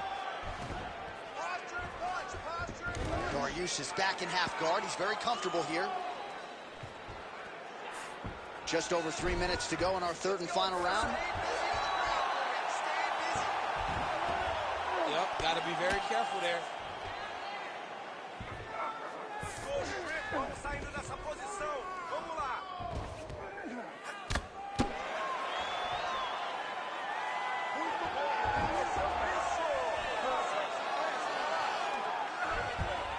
All right, great position for him here. He's got the full mount. See if he can get that ground and pound going. Oh, he's got to get it going, but he can't rush. A lot of times, guys get in the full mount and they rush, they get nervous. They're like, oh my goodness, I'm winning. Reality is, you're winning, but it can change in a matter of seconds because then they can be gone. He's got to drop his hips, be really heavy at the opponent's base, and then just start to work. Make the opponent give his back so that he can try to get his chokes off. Dariush is trying for a submission here. Oh, he's got the arm in tight. Look at that. He's in trouble. It's over. It's over. It's one. You scared you up. You need to run. No way. He got it. This is a guy that never gives up on himself. He was able to clear his head, defend the armbar. The fight looked done, but he lets the fight on. Really doing a nice job getting these shots home on the ground.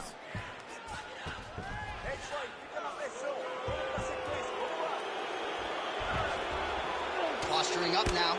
And now the damage is about to start. 90 seconds to go in the fight. Moicano getting absolutely worked from the top here on the wrong end of nearly all of these ground and pound strikes.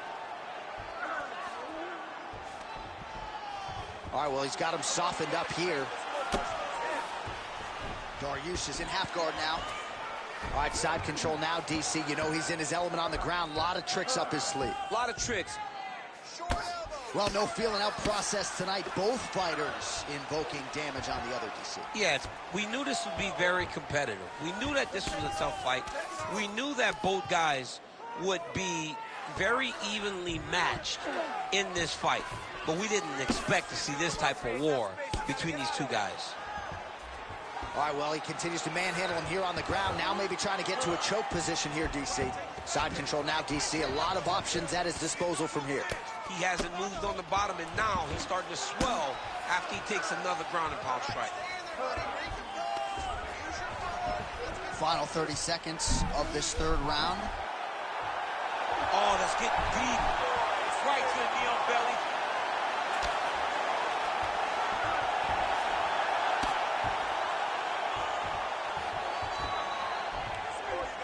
Well, the ground and pound is there once again. Strong work here by Dariush. Continuing to stay busy here on the ground. Moicano's eye is officially swollen shut.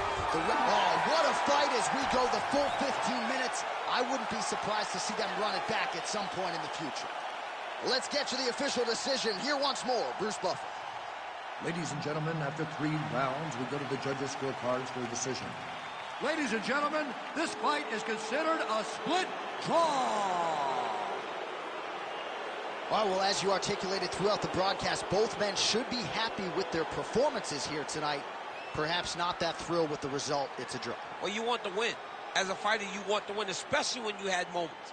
There were many moments in this fight where these guys were just so even, though, that the draw being the decision doesn't really leave me disappointed.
Just here for the moment, grind for the night to the morning, pound on the pavement and hitting the clock. I ain't gonna stop till I own it. You ain't did what I done, that's how I know I'm the one. I ain't taking no days off, back to work when the cameras is done. As hard as it get, put in my name and submit, put it 100%, put it 100%, working as hard as it get, put in my name and submit, put it 100%, put it 100%, put it 100%. My last breath. I'm staying here tonight. Our tale of the tape for this middleweight fight. We send it inside the Octagon. The veteran voice is Bruce Buffer. Ladies and gentlemen, this fight is 3 rounds in the UFC middleweight division. Introducing first, fighting out of the blue corner. Ladies Ladies and gentlemen, presenting the former UFC middleweight champion of the world, Sean Strickland! And now introducing his opponent, fighting out of the red corner, Paulo the Eraser Costa!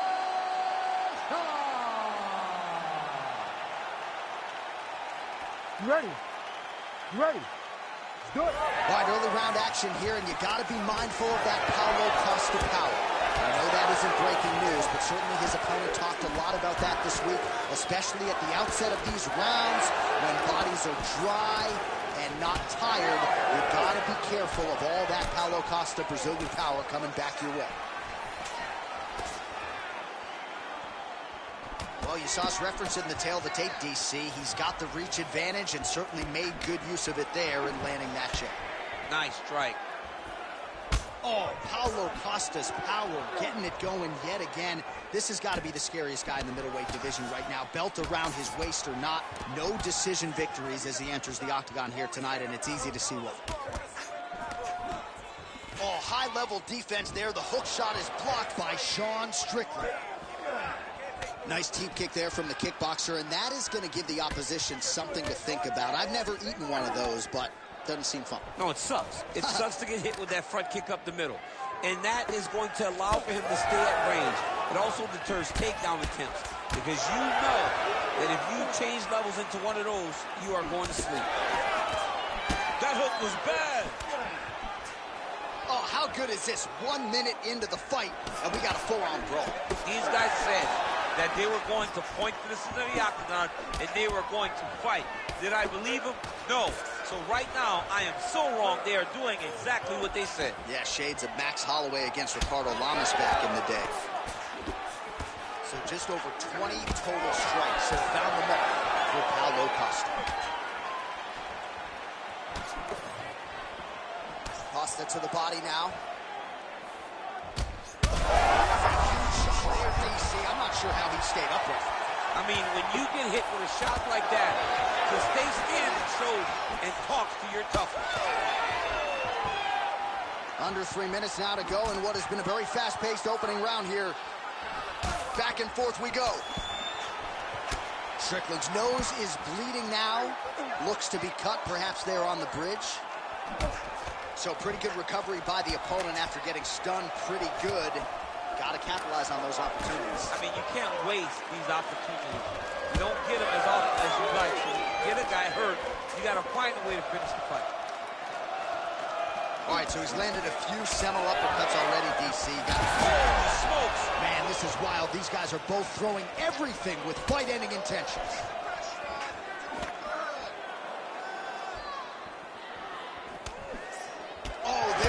Just as you called it, DC, another big uppercut connects, and if it's not broken, no need to... That's a huge strike right there. I'm not sure how many more of these his opponent can take. Massive shot that he landed. Great job.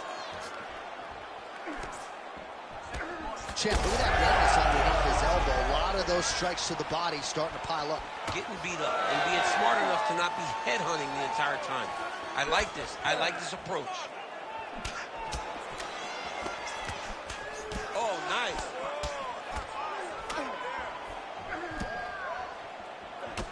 Well, we may have the best cut men and women in the business, but I'm not sure they're going to be able to do much with that cut. It continues to widen with every passing strike. And you're fighting a great fighter. It's hard to... Oh, man, he's hurt. Nice counter left there. Oh, man, it ain't Dikembe Mutombo, but he is blocking all these shots coming his way. Man, get that out of here. He sees it coming. You're going to have to mix it up. Shake that finger. Shake that finger. All right, so that opened up a cut around his eye area. He hasn't moved his head well. He was taking shots too clean, and now a cut has opened up. Strickland's eye appears to be closing up by the second.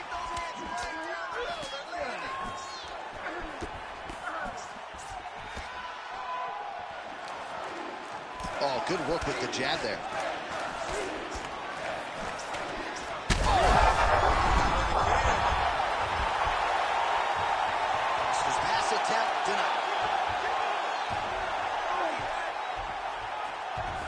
30 seconds now to go in round one. Really good vision to block that one. A huge strike lands there, DC. He landed that massive shot. Now he needs to try to find the next shot, the follow-up shot that will finish the fight. Final seconds of round one.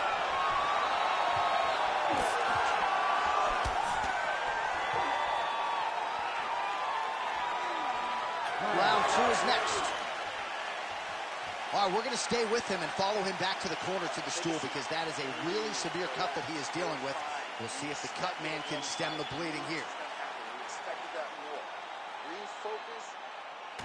All right, well, I'm no doctor. I'm not going to diagnose a broken nose, but a huge cut on the bridge, and his opponent continues to attack it. Continues to attack it as he should. He did the damage. He was the one that landed the shot that opened up that cut. Now he's got to make his opponent pay for it. He was a bit lax in the defense, and now he's got that massive cut on the bridge of his nose. You ready to fight? Ready. Good. All right, round two. Good kick. Oh, he lands another strike to the body, really starting to connect on a lot of shots to the midsection, and these will take their toll as this fight goes into the latter rounds. Costa's nose is a huge connection by him there. He needs to get into space so that he doesn't get finished. Oh, right into mount. Postures up and delivers a massive grounded pound punch to the head. Another ground and pound strike lands for this man. Oh, now he's going to find himself in a little more danger. Well, the ground and pound has been on point tonight. Good work here by Strickland. This pace is just absurd, and he has kept it up throughout the fight. Shades of Herb Dean steps in. Oh, my God. What a fight. So what a moment in this man's career. A huge finish in front of a capacity crowd. After party's going to be on fire. How about it? I mean, I'm just sitting here stunned because to watch a young athlete have a performance like this was really amazing. The finishing instincts, his ability to close the show, it was next level. It was amazing, John.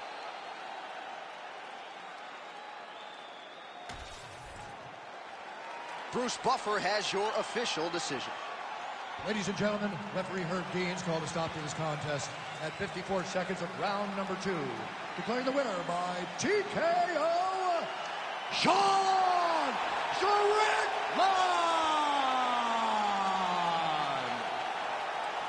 Well, what a win for that young man tonight by TKO. And if the judges were looking at their phones, it's okay. We don't need the scorecards. We don't need the scorecards. Do as you may. Proceed as you may. Because this guy knew that he had to finish this fight. That's exactly what he did. He got his opponent hurt, found the follow-up shot, and got the finish.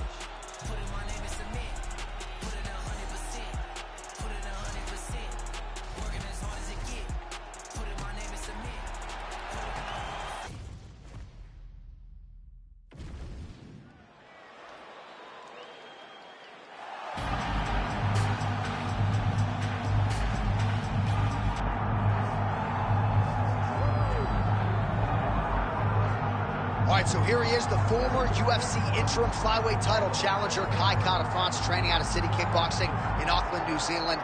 And if you're looking for a lens into how good a man and fighter this guy is, look no further than the interactions he has with his teammates and how much they care about him and how much he has helped the elite fighters like Alexander Volkanovski and Israel Adesanya realize UFC success. All of that being said, they believe eventually Kara-France is going to be the guy with 12 pounds of UFC gold wrapped around his waist. Outstanding power, underrated grappling.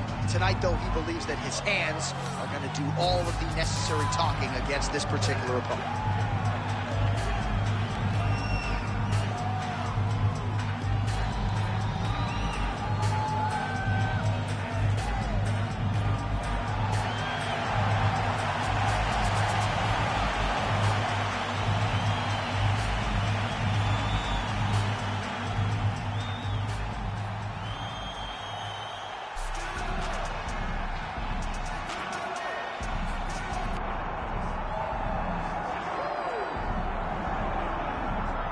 All right, here he is, my 2023 Fighter of the Year and the undisputed UFC flyweight champion, Alexandre Pantoja.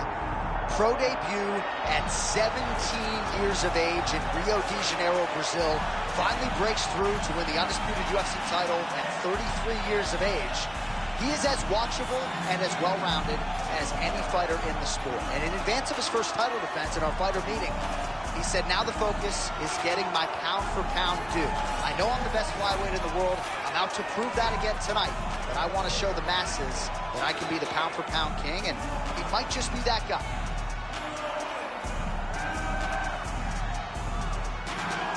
All right, with that, both fighters have now breached the octagon. They will lock the door behind them, ready to go with a crazy fight here at T-Mobile Arena in Las Vegas, Nevada.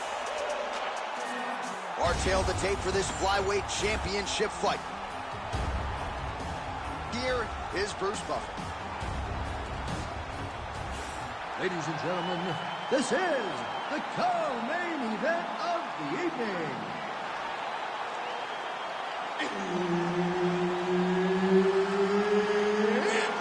time! And now, 5 rounds for the undisputed UFC Flyweight Championship of the World.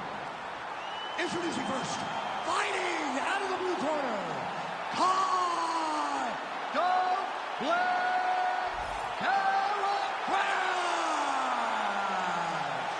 and now introducing the champion, fighting out of the red corner, Alexandre the Cannonball Pantoja.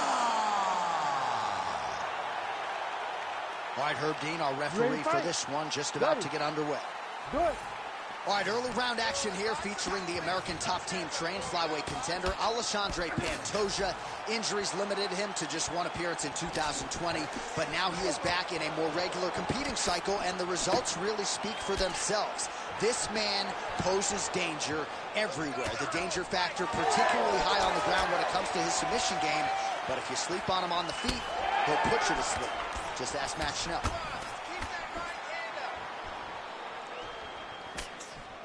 Oh, a huge block there. Nice shot there by the champ. With conviction to the body. Takedown defense is there.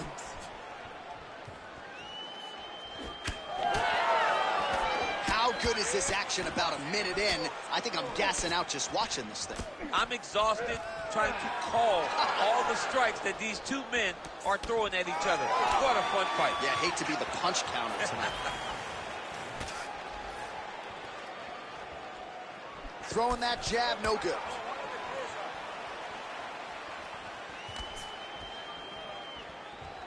All right, so a good job defensively by him here as he raises the guard and prevents any damage. Shades of James Toney. Always seeing things coming at him. He's such a great defensive fighter. And just misses with that big right hand. Oh, really good with the kick to the body.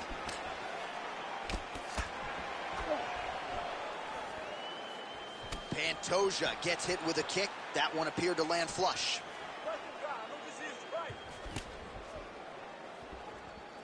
Just over 3 minutes now to go in round one. France gets tattooed with that hook. He's going to have to change some things here.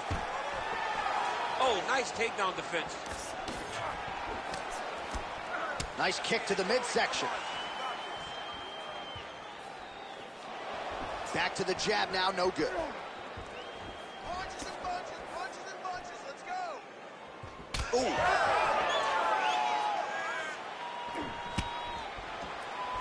Well, he's always working off of that jab. Nice jab there by France. It's a beautiful, fast, quick jab with meaning.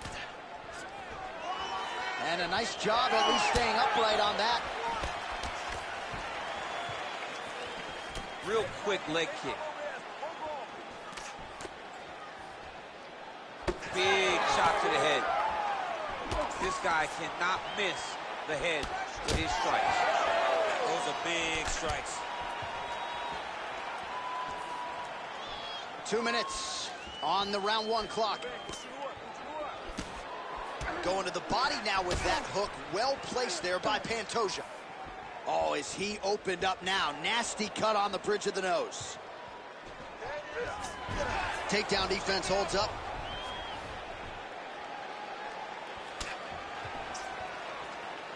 Trying to land the elbow there to no avail. Body shot. Heavy leather landed on both sides in that exchange.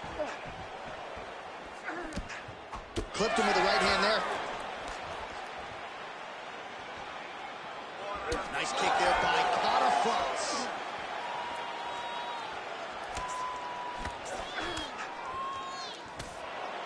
Well, he misses with the left punch there. All right, so he lands his first takedown of the fight after many failed attempts, so he stayed committed. Now he has the fight in his wheelhouse. Let's see what he can do. Under a minute now to go.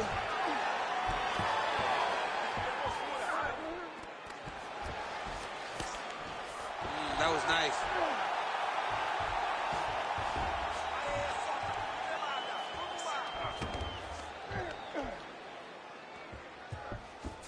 Now he's looking arm triangle on the opposite side.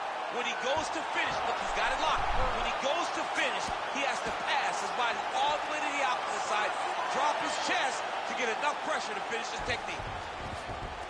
And the fighters are inverted now. 20 seconds left. Oh, you gotta love the ground and pound strikes here. Oh, big pop from the crowd as they get back to their feet after a pretty scintillating grappling battle there on the ground. Well, it's an educated crowd, John. They appreciated all the grappling exchanges and how skilled both of these men are. 5 minutes in the books. All right, so there's the end of the round. Big story in this one now. The cut on the bridge of that nose from that strike. The cut man is in there. Should be able to shut this one and potentially prevent it from being a factor here moving forward. All right, so now we have some real adversity. There's a cut on the nose. Hard to know if that's impacting the breathing, but some definite damage in that previous round. Yeah, some real damage. And now when you get a cut like that, that is in a bad spot. Because every time you get hit on the nose, it's so jarring. And then the blood starts to go down into the mouth. He's got an uphill battle ahead of him. Ready to fight? Ready. Second round underway.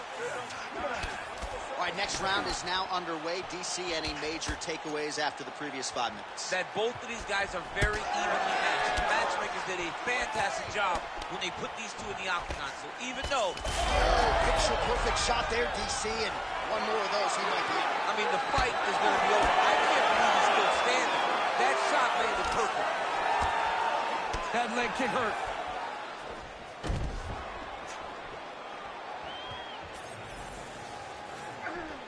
Cotta Fronts gets hit with a kick here. Let's see how he responds. Both guys appeared to land there. Well, the calf kick's all the rage, but he's not discriminating, attacking the thigh pretty effectively. Yeah, we have seen that time and time again. Start of mixed martial arts, people throw leg kicks. Right now, you can see him digging his shins into this guy's thigh. Nice jab by Cotta Fronts. Stuffs the takedown, no problem.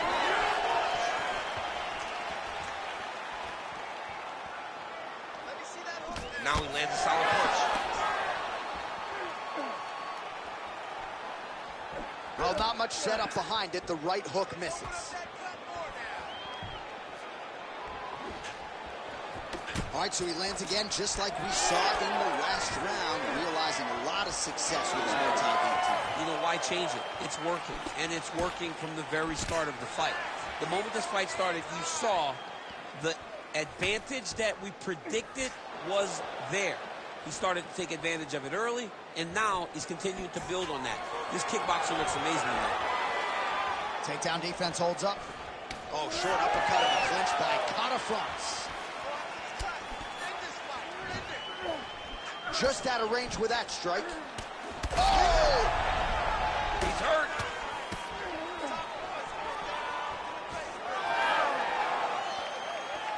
Under 3 minutes now to go in the round.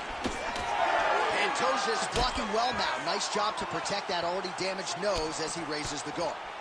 It's like a Pez dispenser, snapping his head back with that jab yet again.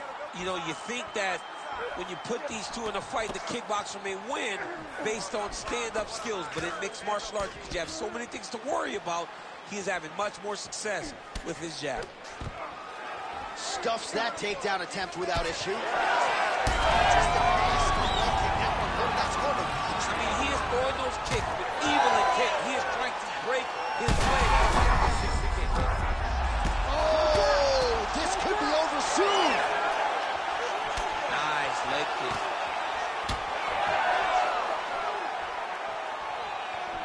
Oh, and he tags him with the straight hand there. Beautifully done by Pantoja. Under 2 minutes now in round 2. Just out of range with the uppercut. He's going to guillotine. Oh, that killing is tight. Good job by the champ there.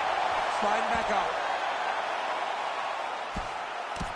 All right, so he continues to land a high volume of strikes. He talked to us a lot about pace and pressure, and he has certainly kept up his end of the boat. I mean, the cardio is fantastic tonight. He is pushing at a level that we have not seen him fight before. This is shades of Colby Covington, Max Holloway, those guys that can fight all night. He is showing you that he has done the work in the training room, and it's on full display tonight. Oh, man, that left side is getting beat up now. Look at the redness there. He's in the mouth. All right, so he's got the body locked down here, DC, or so it appears. This is not a guy you want anywhere near your back. Great ground and pound by this man. He's got that arm triangle. Watch him pass to the opposite side. It looks real tight. He'll drop his weight to try to finish his technique. Very smart there. You never favor submission over a dominant position. Outstanding work with the ground and pound here by Pantoja. The ground strikes continue to pile up.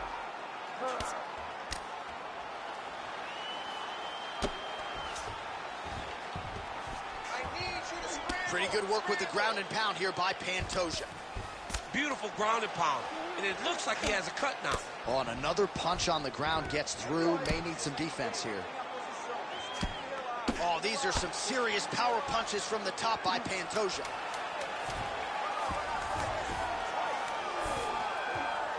And look at him attacking the arm triangle on the other side. He's going to lock it. Oh, and there's the horn at the end of the round. How about this fight, folks? You see, he was nearly caught in a submission there right at the end of the round. Saved by the bell. So back to the stool. Mentally probably not in a great place here. We'll see if he can recover and get himself back into this fight. All right, so that's the end of the round. Pretty significant damage done in that round. Cut on the cheek, sustained there from that strike. Now the cut man's got to get in there and close that thing up. Better to be below the eye than above it, sure.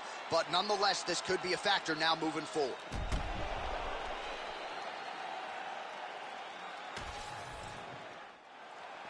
You ready to fight?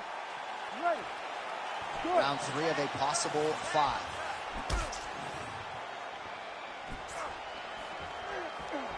Oh, nice uppercut from the champion. How about the leg kick there? Beautiful. Hey, hands up. Protect your face. Just misses with the left hook. Oh, well-timed and placed overhand by Catafronts. Well, he landed a big knockout in the previous round, and you can just tell his confidence is growing from here. His confidence is through the roof, as it should be. He's doing a great job right now of landing strikes. He just now has to find the one that's going to end the night. Misses with the left hook. Stuffs the takedown there. How good is his takedown defense?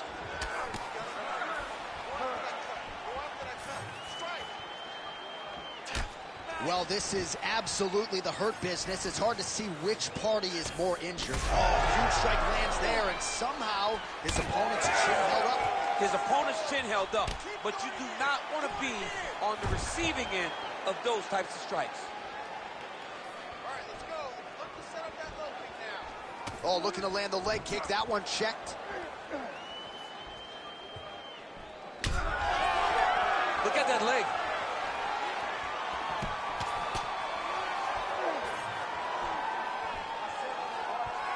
Going back to his patented kicks here, but unable to find the target there. Stuffs the takedown, no problem. All right, looks as though that strike maybe opened up a cut around the eye area. Yeah, it looks like that strike opened up. Oh, another debilitating leg kick. This could be the beginning of the end. I mean, this looks like it's about to be over. He has taken way too many of these leg kicks. 3 minutes to go in round 3. Well, it's all pace and pressure down the stretch. He is really lighting him up now.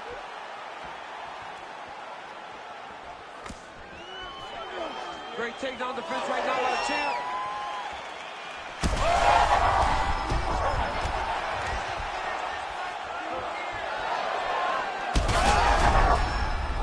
Back to his feet.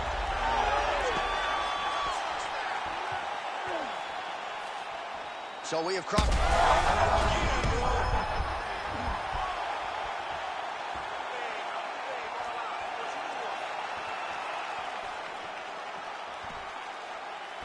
There's the leg kick. That one checked by Kata fronts. Nice uppercut. He does everything so well. And he's so calm. He's so calm in the face of such a big spot.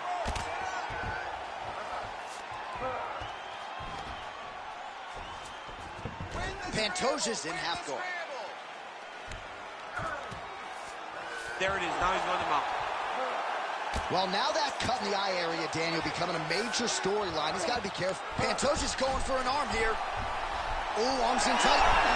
Wow, he's out. The fight's going to continue. Oh, my goodness. I thought it was over. I thought this fight was over. All right, he remains in pursuit of the submission, but the defense continues to hold up. I'm not sure he's going to be able to find a finish here. In MMA today, guys are so well-rounded. They're so gifted. It's hard to just lock up a submission, but he continues to try. And in those efforts, he has given himself a chance to win this fight. I've never been submitted. You never have? Nope. Lucky guy. I am. This is some exhausting work, man. I mean, it is so tiring to be fighting in this way. So much wrestling, so much grappling, expending all this energy trying to hold the guy down. I mean, no takedown is not fought. No reversal is not fought. Everything they're doing is fought to the very last minute before it gets given up. Great submission defense. Well, he's staying pretty effective here, fighting off of his back. Nice strike landed there by the bottom by Pantoja. And it looks as though he'll let his opponent stand up here. Yes, he will. Big strike lands. Big strike lands. Now he looks to try to chase down that finish. Don't wait, don't wait. I need you to be first now. Seconds winding down in round 3.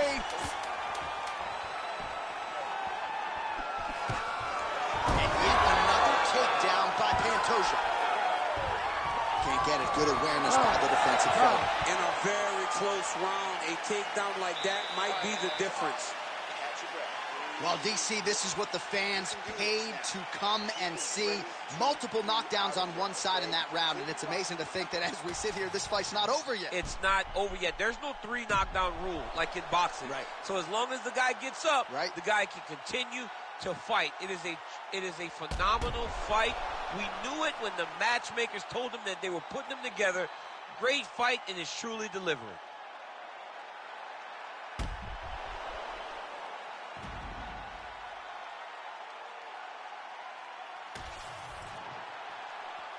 You ready to fight? Ready. 4th round now. Fight scheduled for 5 5-minute rounds. All right, so here we go with our 4th round of a possible 5. And a lot of fighters change up their training camp when they're fighting 5 rounds versus 3. Yeah, you got to change it up. You have to mix things up because fighting for an extra 10 minutes is not normal. Guys don't do this normally. It's a 15-minute fight, so you have to do things physically and also mentally to make sure that you're ready to go that extra 10 minutes. So he's really starting to put together some significant body shots here. These are going to take their toll as this fight goes on.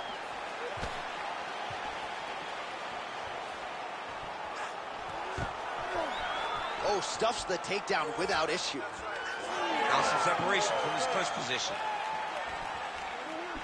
Francis taking aim at that cut right now, and hard to blame him, right? Might as well continue to... Oh, man, he's effective as straight punches we've seen all night. Huge straight punch lands, and he's got him hurt very bad. Well, he rocked him, but couldn't finish him. He rocked him, he hurt him bad. He couldn't find that one shot to close the door. Could not shut the lights off, and now he's tasked with trying to find that shot again. Oh, man, the blood is flowing now. I know a lot of you like that, but he has got to figure some things out defensively. That'll do it! Oh, my goodness. I mean, you got to be kidding me with that knockout. If that is not the #1 play on SportsCenter tonight, I'm not sure what would top it. One of the best knockouts we've seen all year. In a very long time. I have not seen someone look this good. He promised us something, and he delivered with that beautiful knockout.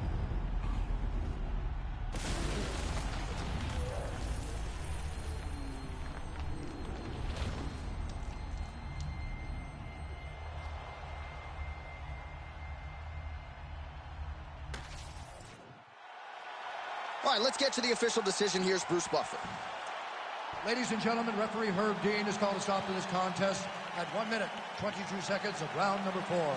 Declaring the winner by knockout and new undisputed UFC flyweight champion of the world,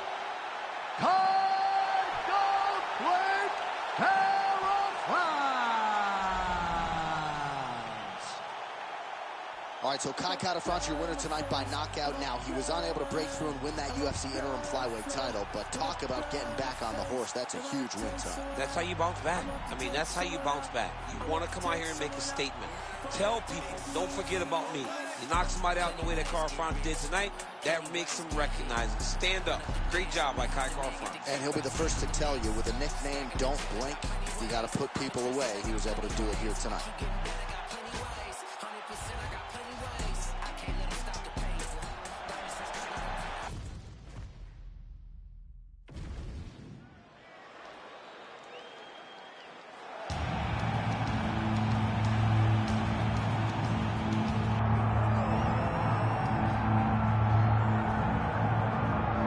From the favelas of Brazil to global superstar status, enter the former UFC lightweight champion and the most decorated finisher in UFC history. One of your favorites, Charles "Dude" Bronx Oliveira. Jobby, John, you saw the smile just come across my face when you start to talk about it.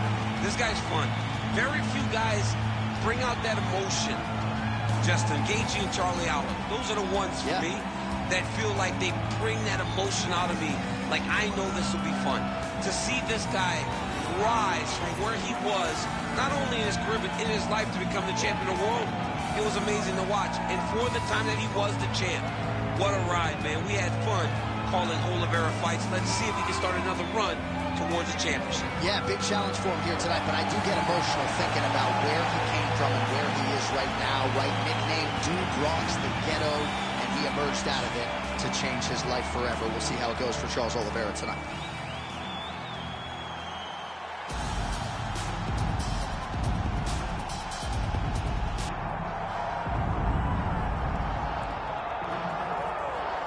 Well, as much respect and appreciation as we have for the skill sets of the lower weight class athletes, there is nothing in pro sports quite like a UFC heavyweight championship fight. That is a reality. You've been there, you've done that. Baddest man on the planet putting that very distinction on the line tonight. Yeah, the champ walks again, and he wears that proudly. Johnny wants to be called the champ. He loves to be called the baddest man on the planet. He is so skilled, he's so dangerous, he's so scary, and he gets up for these types of challenges. He intends to never let go of his belt. He understands the challenge in front of him here tonight, but he has been forged by this training camp, the championship experience he has accrued, and we'll see if he can lead the way he enters as the greatest heavyweight in the world.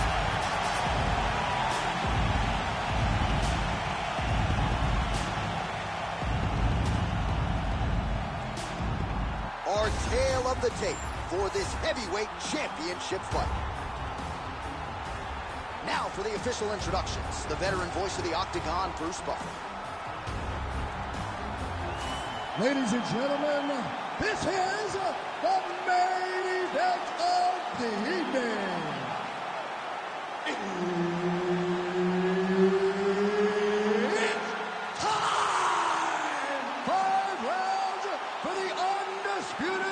UFC Heavyweight Championship of the World. Introducing first, fighting out of the blue corner, presenting the former UFC Lightweight Champion, Charles "The Bronx" Oliveira. And now introducing the champion, fighting out of the red corner,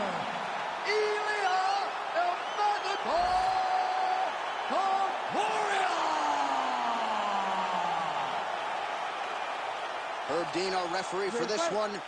Ready. All right, so here we are in Las Vegas, Nevada, inside the T-Mobile Arena. This has really become the UFC's home base here in Vegas since 2016, and you competed on that inaugural night. UFC 200 was a big one. I got to stand across the Octagon from one of the greatest fighters of all time, Anderson Silva. But the roof was blown off at UFC 200. So many stars and legends competed on that night. I'm glad I was able to stand amongst them tonight. Oliveira's trying to get the triangle here. Let's see if he can close the show. Oh, yeah, he's got him. He's in tight. Triangle choke getting very close. All he's got to do now is pass that arm to the opposite side, pull down on the back of the head, and he'll get his opponent to tap. Look at him. He's starting to posture. Oh, my goodness. He slams him down, uses straight power to escape that triangle choke. Great job. Great technique. I mean, great physicality by this youngster. And just when you thought he might get submitted, instead he turns defense into offense and power bombs his opponent on the canvas. Big ground and pound. Oh, nice right hand by the champ. Yeah. Ooh, this could be it. That thing is tight. That arm triangle is deep. Somehow, some way he got out. These guys are back and forth, but the submission defense wins this transition.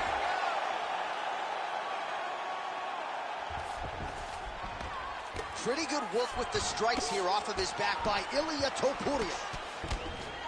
Side control now.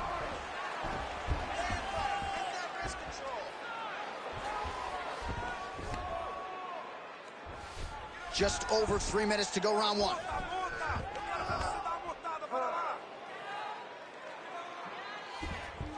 All right, right into side control. Oh, tight submission attempt now with the Darce.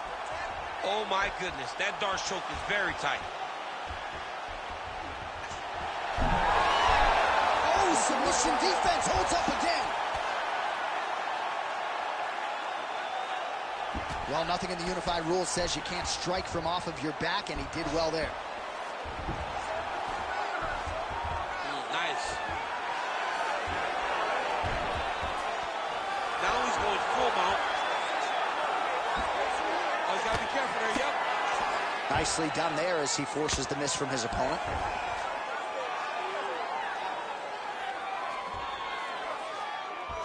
Great defense by the defensive fighter.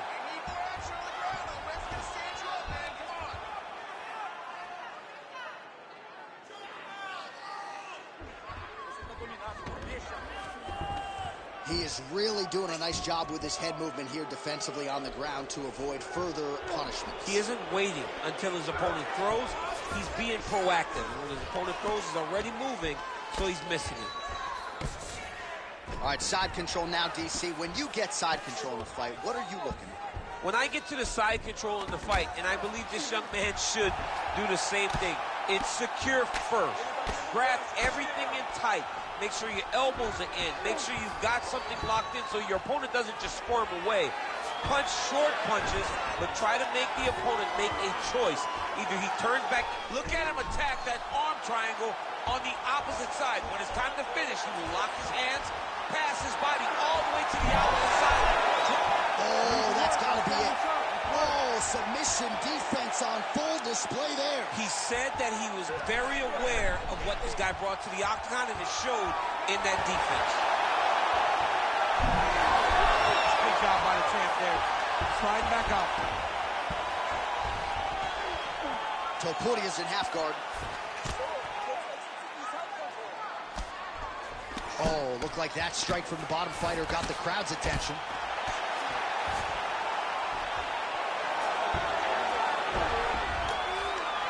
Topuria is right back to the full mount here. Oh, now he's attacking arm triangle. Oh, it's getting tight. Oh, he's out. You need to work on his position. A lot of top pressure being applied here as he works out of side control.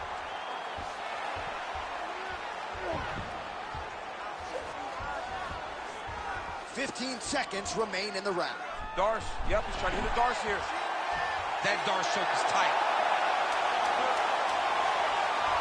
Ooh, he got out. He cleared his leg, got back to his back and created some space between him and his opponent to stay out of that Darce choke.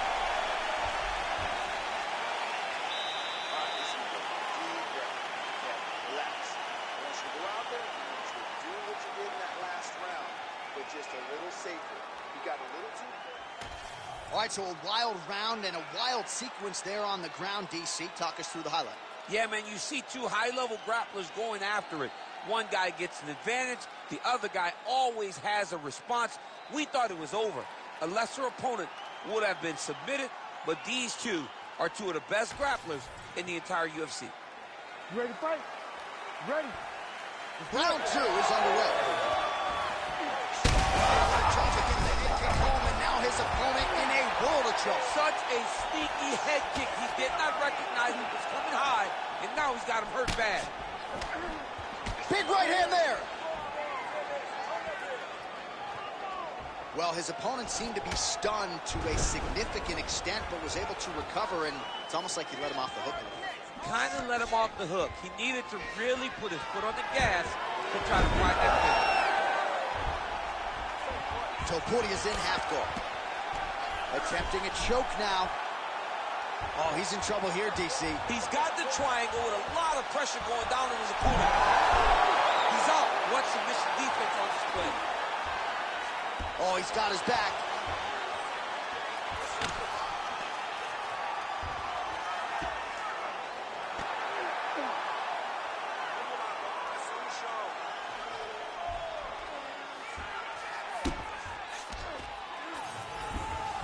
Nicely done. Oh, he's got the ground and pound going now. Another strike gets through from the top position. Oh, he's got a choke. Oh, that Darce choke is tight. Tight submission locked in. Darce choke seems to be very close to being finished. He cannot get excited though. Oh man, that was slick.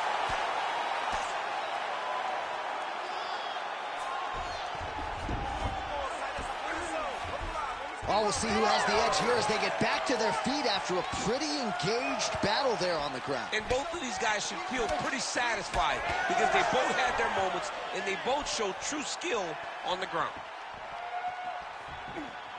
About the accuracy to land right there. His opponent's wobble champ. He's hurt bad. He cannot take another shot like that.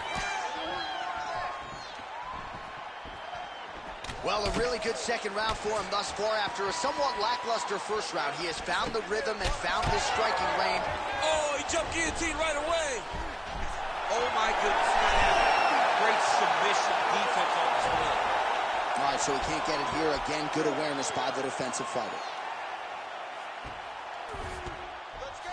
Push, push, push. Get free.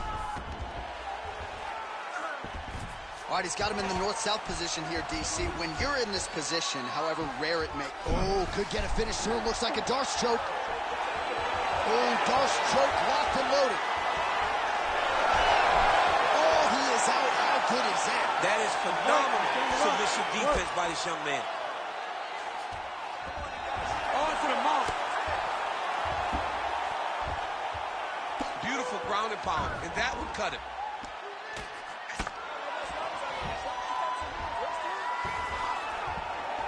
All right, half-guard position for him here, and I can hear Dominic Cruz in the back of my head just screaming about underhooks somewhere. Yeah, he loved, I mean, but he's right? He's so right. Topuria's going for that arm triangle. Let's see if he has it.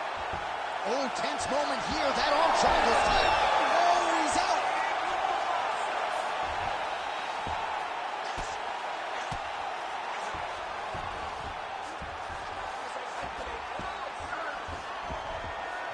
Well, as usual, suffocating work from the top here by Oliveira. Takes his back knee.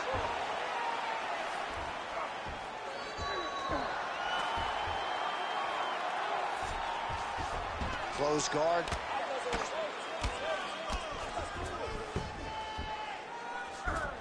Well, pretty good work off of the bottom here by Ilia Topuria.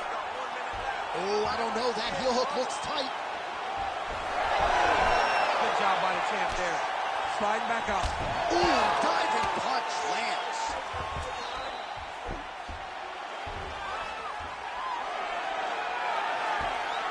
Oliveira's back into full guard.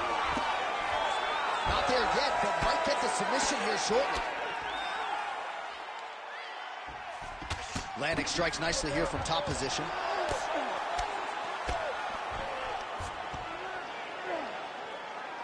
And the referee brings the fight back to its feet. No surprise there. Needed to see more action.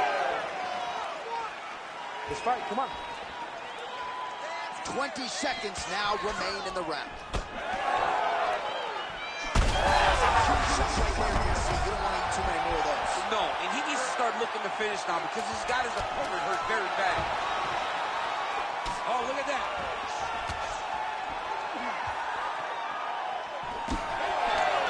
10 minutes in the can. All right, take a seat. You okay? All right. Breathe. You've been here before. It's okay. You just got caught. I need this round to be sharp. All right, so there's the end of the round. He stayed committed to doing damage upstairs and landed a seminal blow in that round. It was accumulation of those strikes. He kept hitting him over and over to the head. Eventually, he found the one that really did damage his opponent.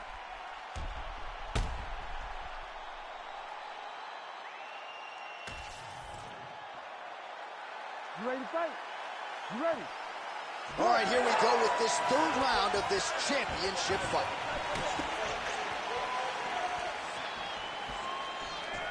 Early right hand gets through for Dubois. Well, you didn't see a lot of the body work from him in the earlier rounds, but he's certainly getting after it here. Big shot to the body connects there. We'll see if he can follow it up. Again, going back to the jab just out of range. Oliveira doing the right things defensively. Oh, Superman punch is good. You can tell he's been working on that. Topuria gets absolutely tagged by that stiff jab. Single. Oliveira gets up. He is back on the feet. Looked like he was in a submissive state on the ground, but he worked hard there to get back to the feet. Well, this fight's been pretty crazy thus far. Huge shot finds the target there. Great shot lands. Now he's got to go find that follow-up attempt. The kill shot is what they call it to go and end the fight. Oh, big knee there for Oliveira.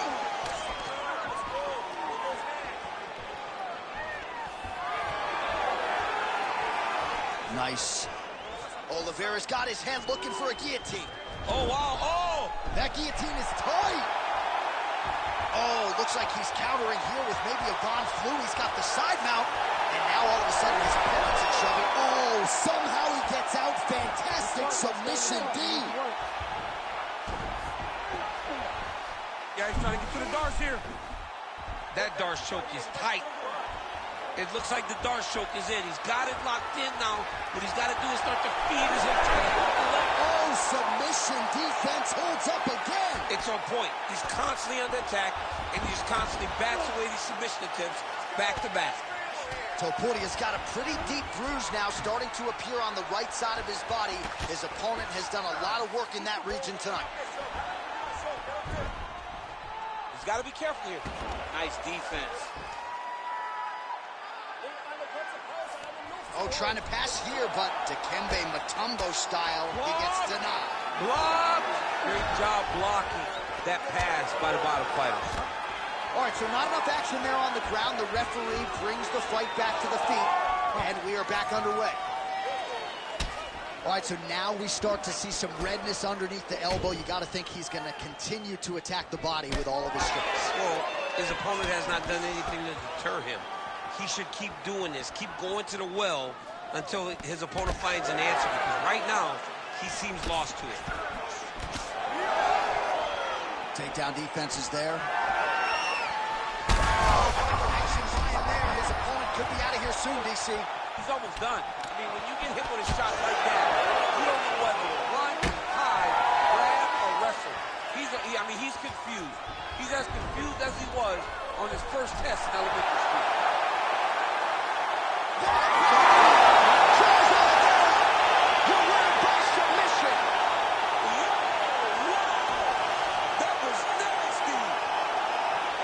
What a moment for this fighter here tonight. Called his shot, gets the win by way of submission. That after party's going to be on fire. He got to his position. He found the submission. He squeezed and got it done. It was amazing to watch, and it was amazing to be a part of the broadcast for such an amazing performance.